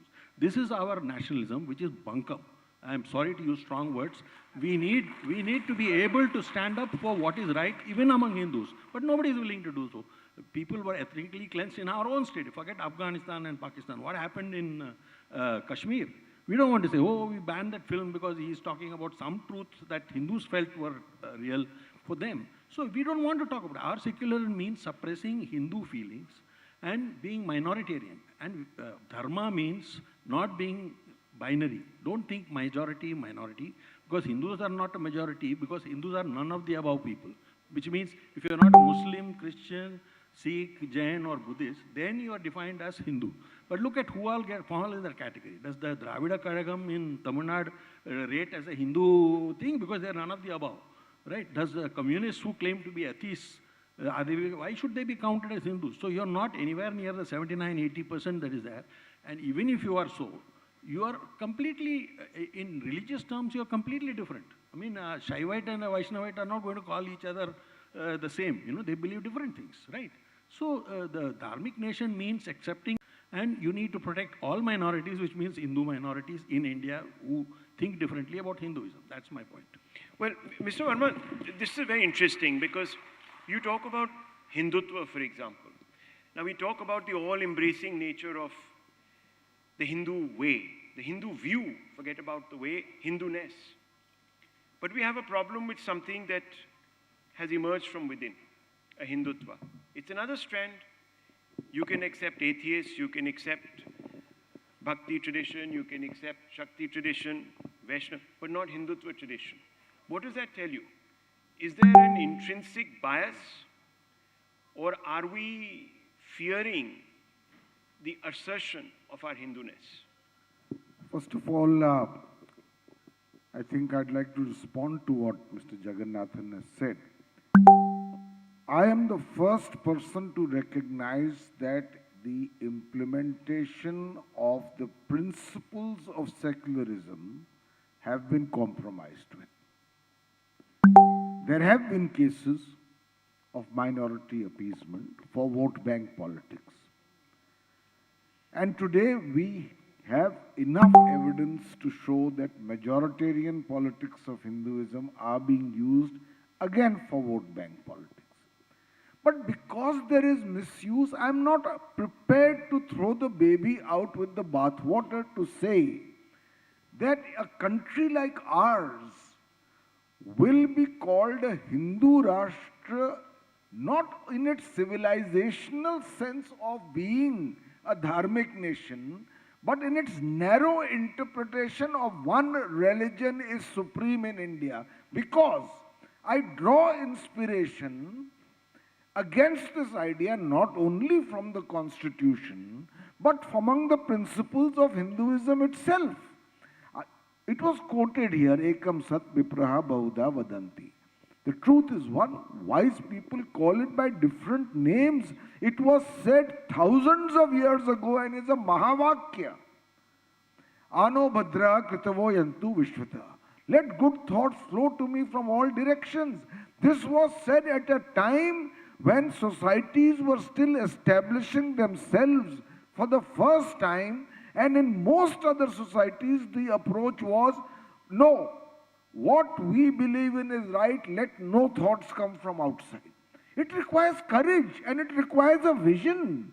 When in the entrance of our parliament it is written, Udara Charitanam Vasudhaiva Kutumbukum, for the big-hearted, the entire world is a family.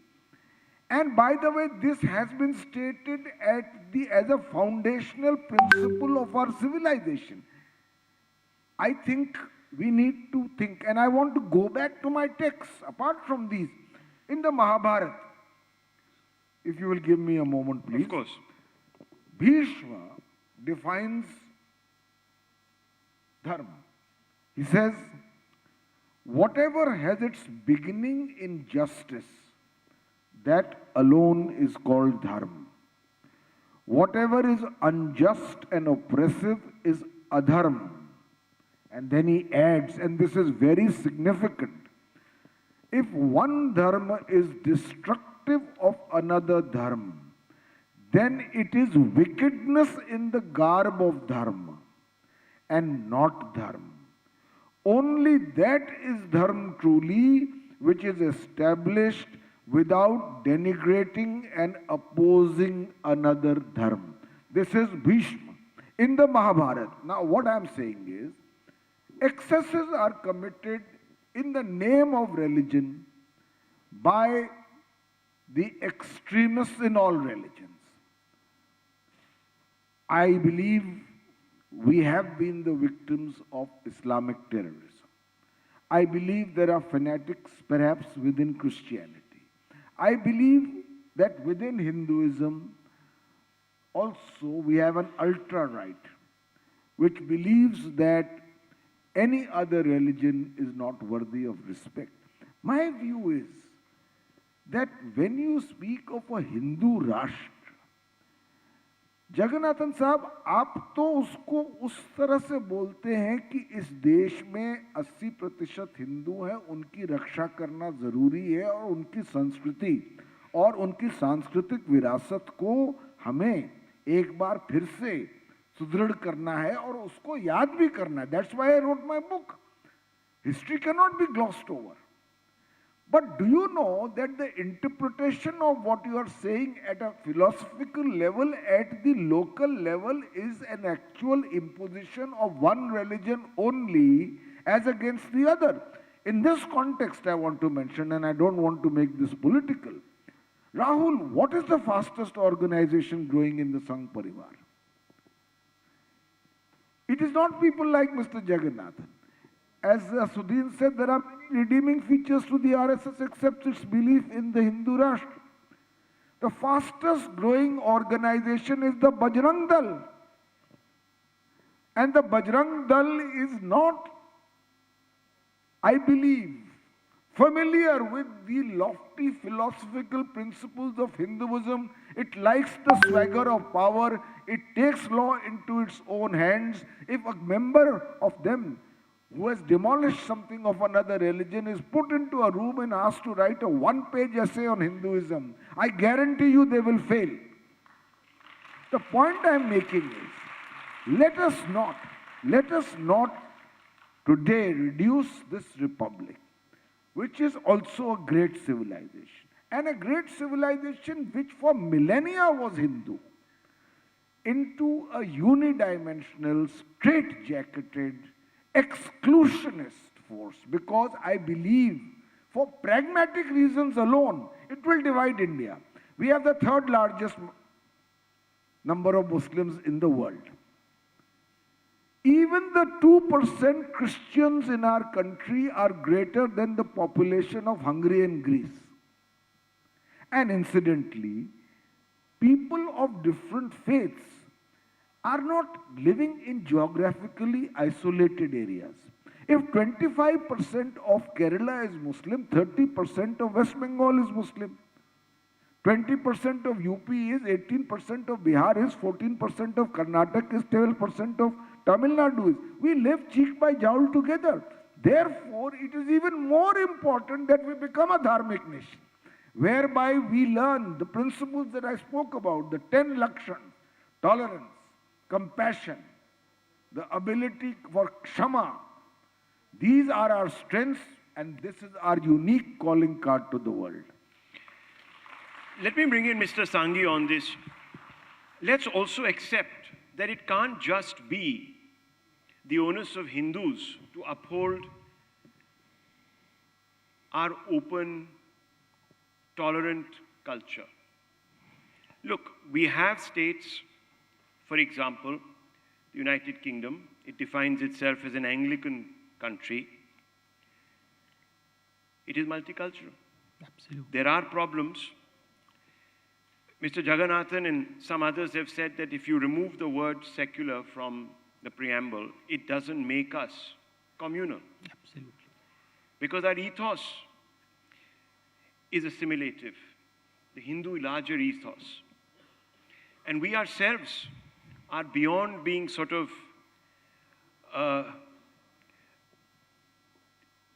given a larger group identity. We're so divided. There are castes, there's varna, there's jati, there's all sorts of things. So we don't actually react in a manner that makes us, in the Abrahamic sense, a monolith.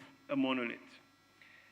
So given all of that, are we over-amplifying the fringe here and the concerns that arise from it, the Bajrang Dals, or call it what you want to, and leaving the onus totally on the Hindus to maintain the status quo?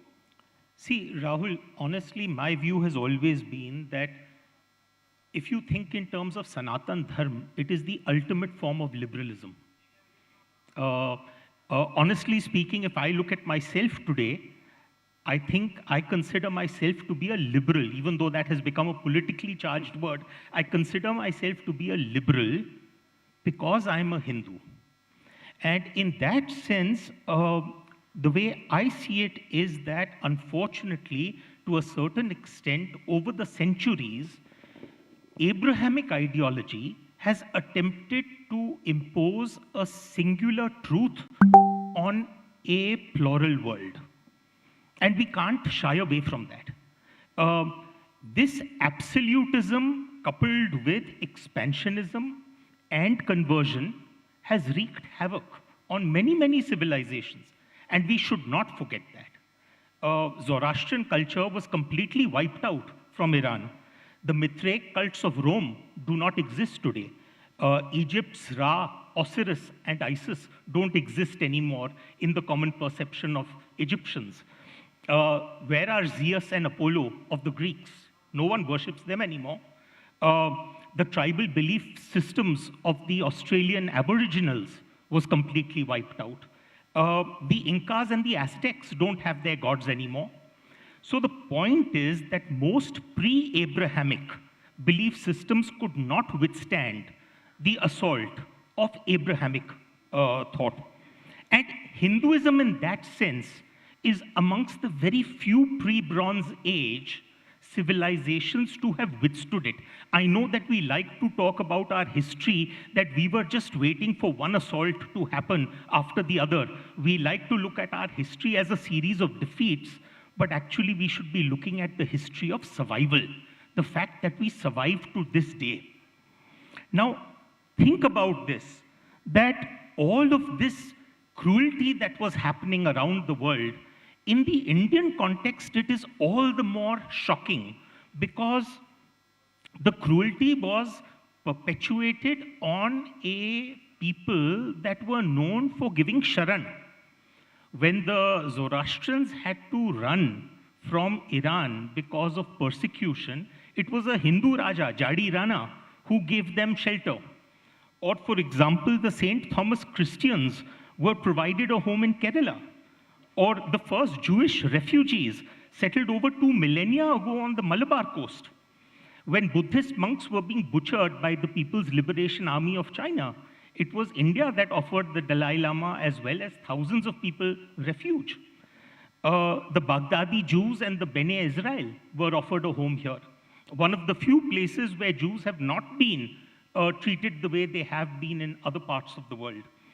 So the point is that we also now we need to not only preserve the dharmic ethos, which is essentially pluralism, but we also need to preserve the civilizational ethos. And I think to a certain extent, we have started becoming a little too nitpicky. So for example, does the King of England, also being the head of the Church of England, make England a less secular country? Or, for example, the US president holding the national prayer breakfast. Does that make America a less secular country? Or, for example, if you have, let's say, the French government deciding to spearhead the restoration of the Notre Dame Cathedral after its burning down, does that the French wear secularism as a badge of honor? But does it make the French less secular? Or, for example, religious education is considered to be a primary pillar within the German education system. Does that make Germany less secular? So I think this, sorry to say, this word secularism has been bandied about, and I think it has long outlived its expiry date, frankly. Those who believe that Indian secularism is all about that so-called Ganga Jamuna Tehzeeb, as it were, well, I'm very proud of it. I'm very proud about the fact that for every Bhimsen Joshi, we also have a Zakir Hussain. For every Vikram Sarabhai, we have an APJ Abdul Kalam. That's wonderful. That's what we love about India and Bharat. But ask yourself, why did that Ganga Jamuna Tehzeeb not take root in Bangladesh? Why did it not take root in Pakistan? After all, we were all the same country, no? Or Kashmir. Or Kashmir. So the point is, I think somewhere Hinduism is now saying that, listen, I am by nature liberal, but I'm no longer going to be liberal to illiberal ideas, period.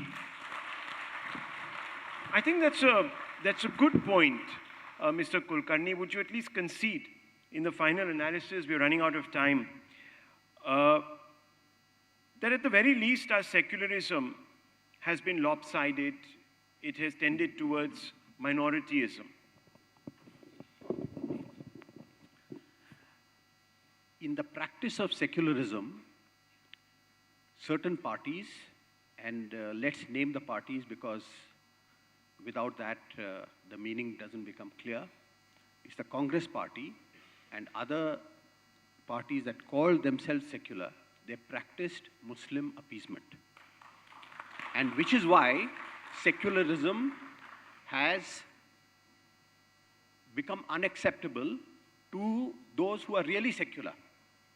But that doesn't mean that because there was some appeasement and because there was some compromise with secularism, the word secularism itself, the concept of secularism, the ideal of secularism itself should be jettisoned. If you say that we are now not going to be liberal to illiberal people and we are also going to be illiberal, and taking pride in the fact that we want to be illiberal, we want to imitate Pakistan, we want to imitate Saudi Arabia, then we are doing grave injustice to Hinduism. That's why I want to reiterate this point. Let's look at what Pakistan has done to itself. It's a big lesson to India, to Indian Muslims. Indian Muslims should introspect because many of them supported partition in 1947. Are we going to imitate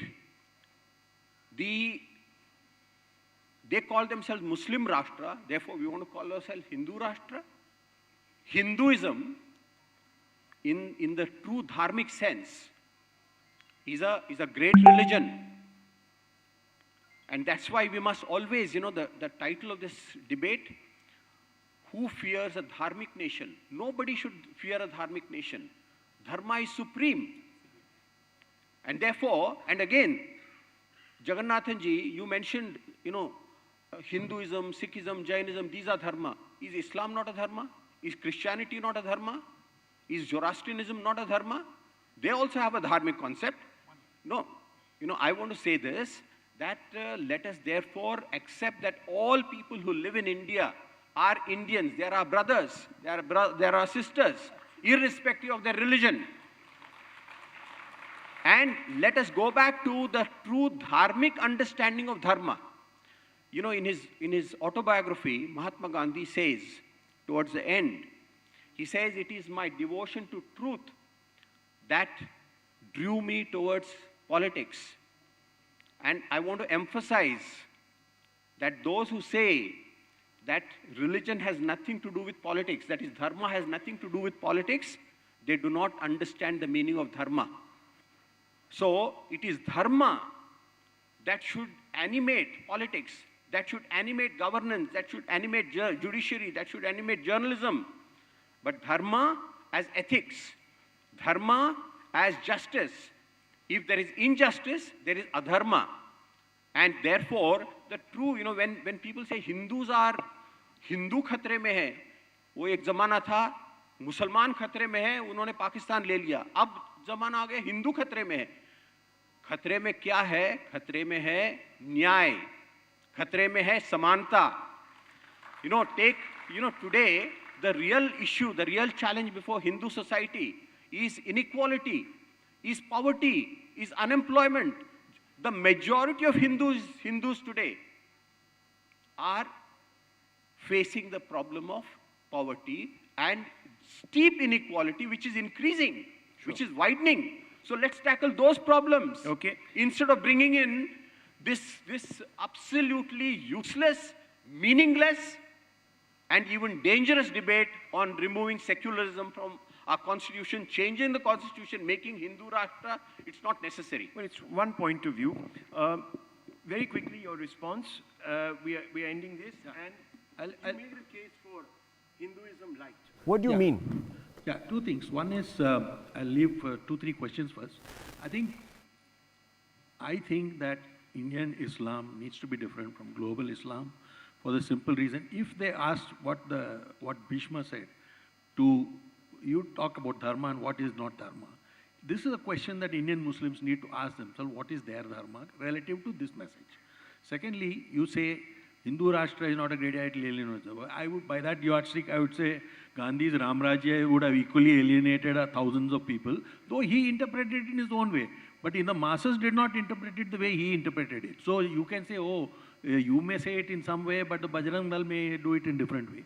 Last thing I mean by, Hinduism has always had missionaries, but our missionaries were not of the converting type. What we mean is that, like everybody thought his duty was to give his latest new great idea, whether it is a Shankara or who had a marginal descent in Ramanujacharya or anybody else. They had great ideas and they wanted to convey ideas. But the Abrahamic religions believed in the idea of converting. That is, they believe in a binary, that if you are not in my religion, then you are against me. This is the George Bush statement when he went for his wars, right? If you are not with me, then you are against me, is the basic problem with Abrahamic religions. My solutions for both are two simple things. One, in matters of history, we all agree the background. We need a Truth, History and Reconciliation Commission that publishes the truth and then say, okay, let's move forward after establishing things. The second thing we must do is, I think we must encourage our Muslim brothers and Christians to think less about conversion and think more about integration, and their philosophy must be attuned with the dharmic idea, not Hinduism, but the Hindu way of life, which is about accepting differences. So the minute you concentrate on conversions and all, you're actually going to destroy society. Well, tell me which religion will accept that you're going to lose a lot of your customs and practices, because another fellow is just going to translate you. I mean, you are creating problems by conversion technologies which are dangerous. And I can tell you, Dharma should not encourage. Look at Gandhi. He liked something in Christianity. He liked the Sermon on the Mount. And he said, I can make it a part of my life without making Gandhi becoming George. Right? Why should Jagannathan become John or Jahangir because he likes something in Islam or something in this thing? So that has to be the way of the dharmic life. And of course, you can say this is high principle, but the Bajrang Dal might go and beat up some fellow. That's a different issue. But that we are talking about practical politics. Well, okay. Right. Complete. Very quickly, sir. You know what Jagannathan Sahib is saying? I think we are all in broad agreement. We are a dharmic nation, but we cannot become an illiberal nation because it's against our ethos and against our interests. But what we say must be prevented from misinterpretation by those who are taking us to disaster. And I have a small couplet to end this discussion. Dil se to har muamla, दिल से तो हर मुआमला करके चले थे साफ हम, जैसे जगन्नाथन साहब, कहने में उनके सामने बात बदल गई. So what changes in its implementation should be carefully examined at its inception. Rahul, just one last point, that Hindu temples need to be freed. Okay, well, I need to, sir, please. We cannot have 4 lakh temples under government control. Yes, well, our dharma... Equitable is part of dharmic. Well, sir, you made your point. Being dharmic also means that you're open to all ideas, and I think we have been all very open to all the ideas that have been presented here, and that is also our dharma. Thank you very much, everyone. Thank you very much. Thank you. Thank you so much.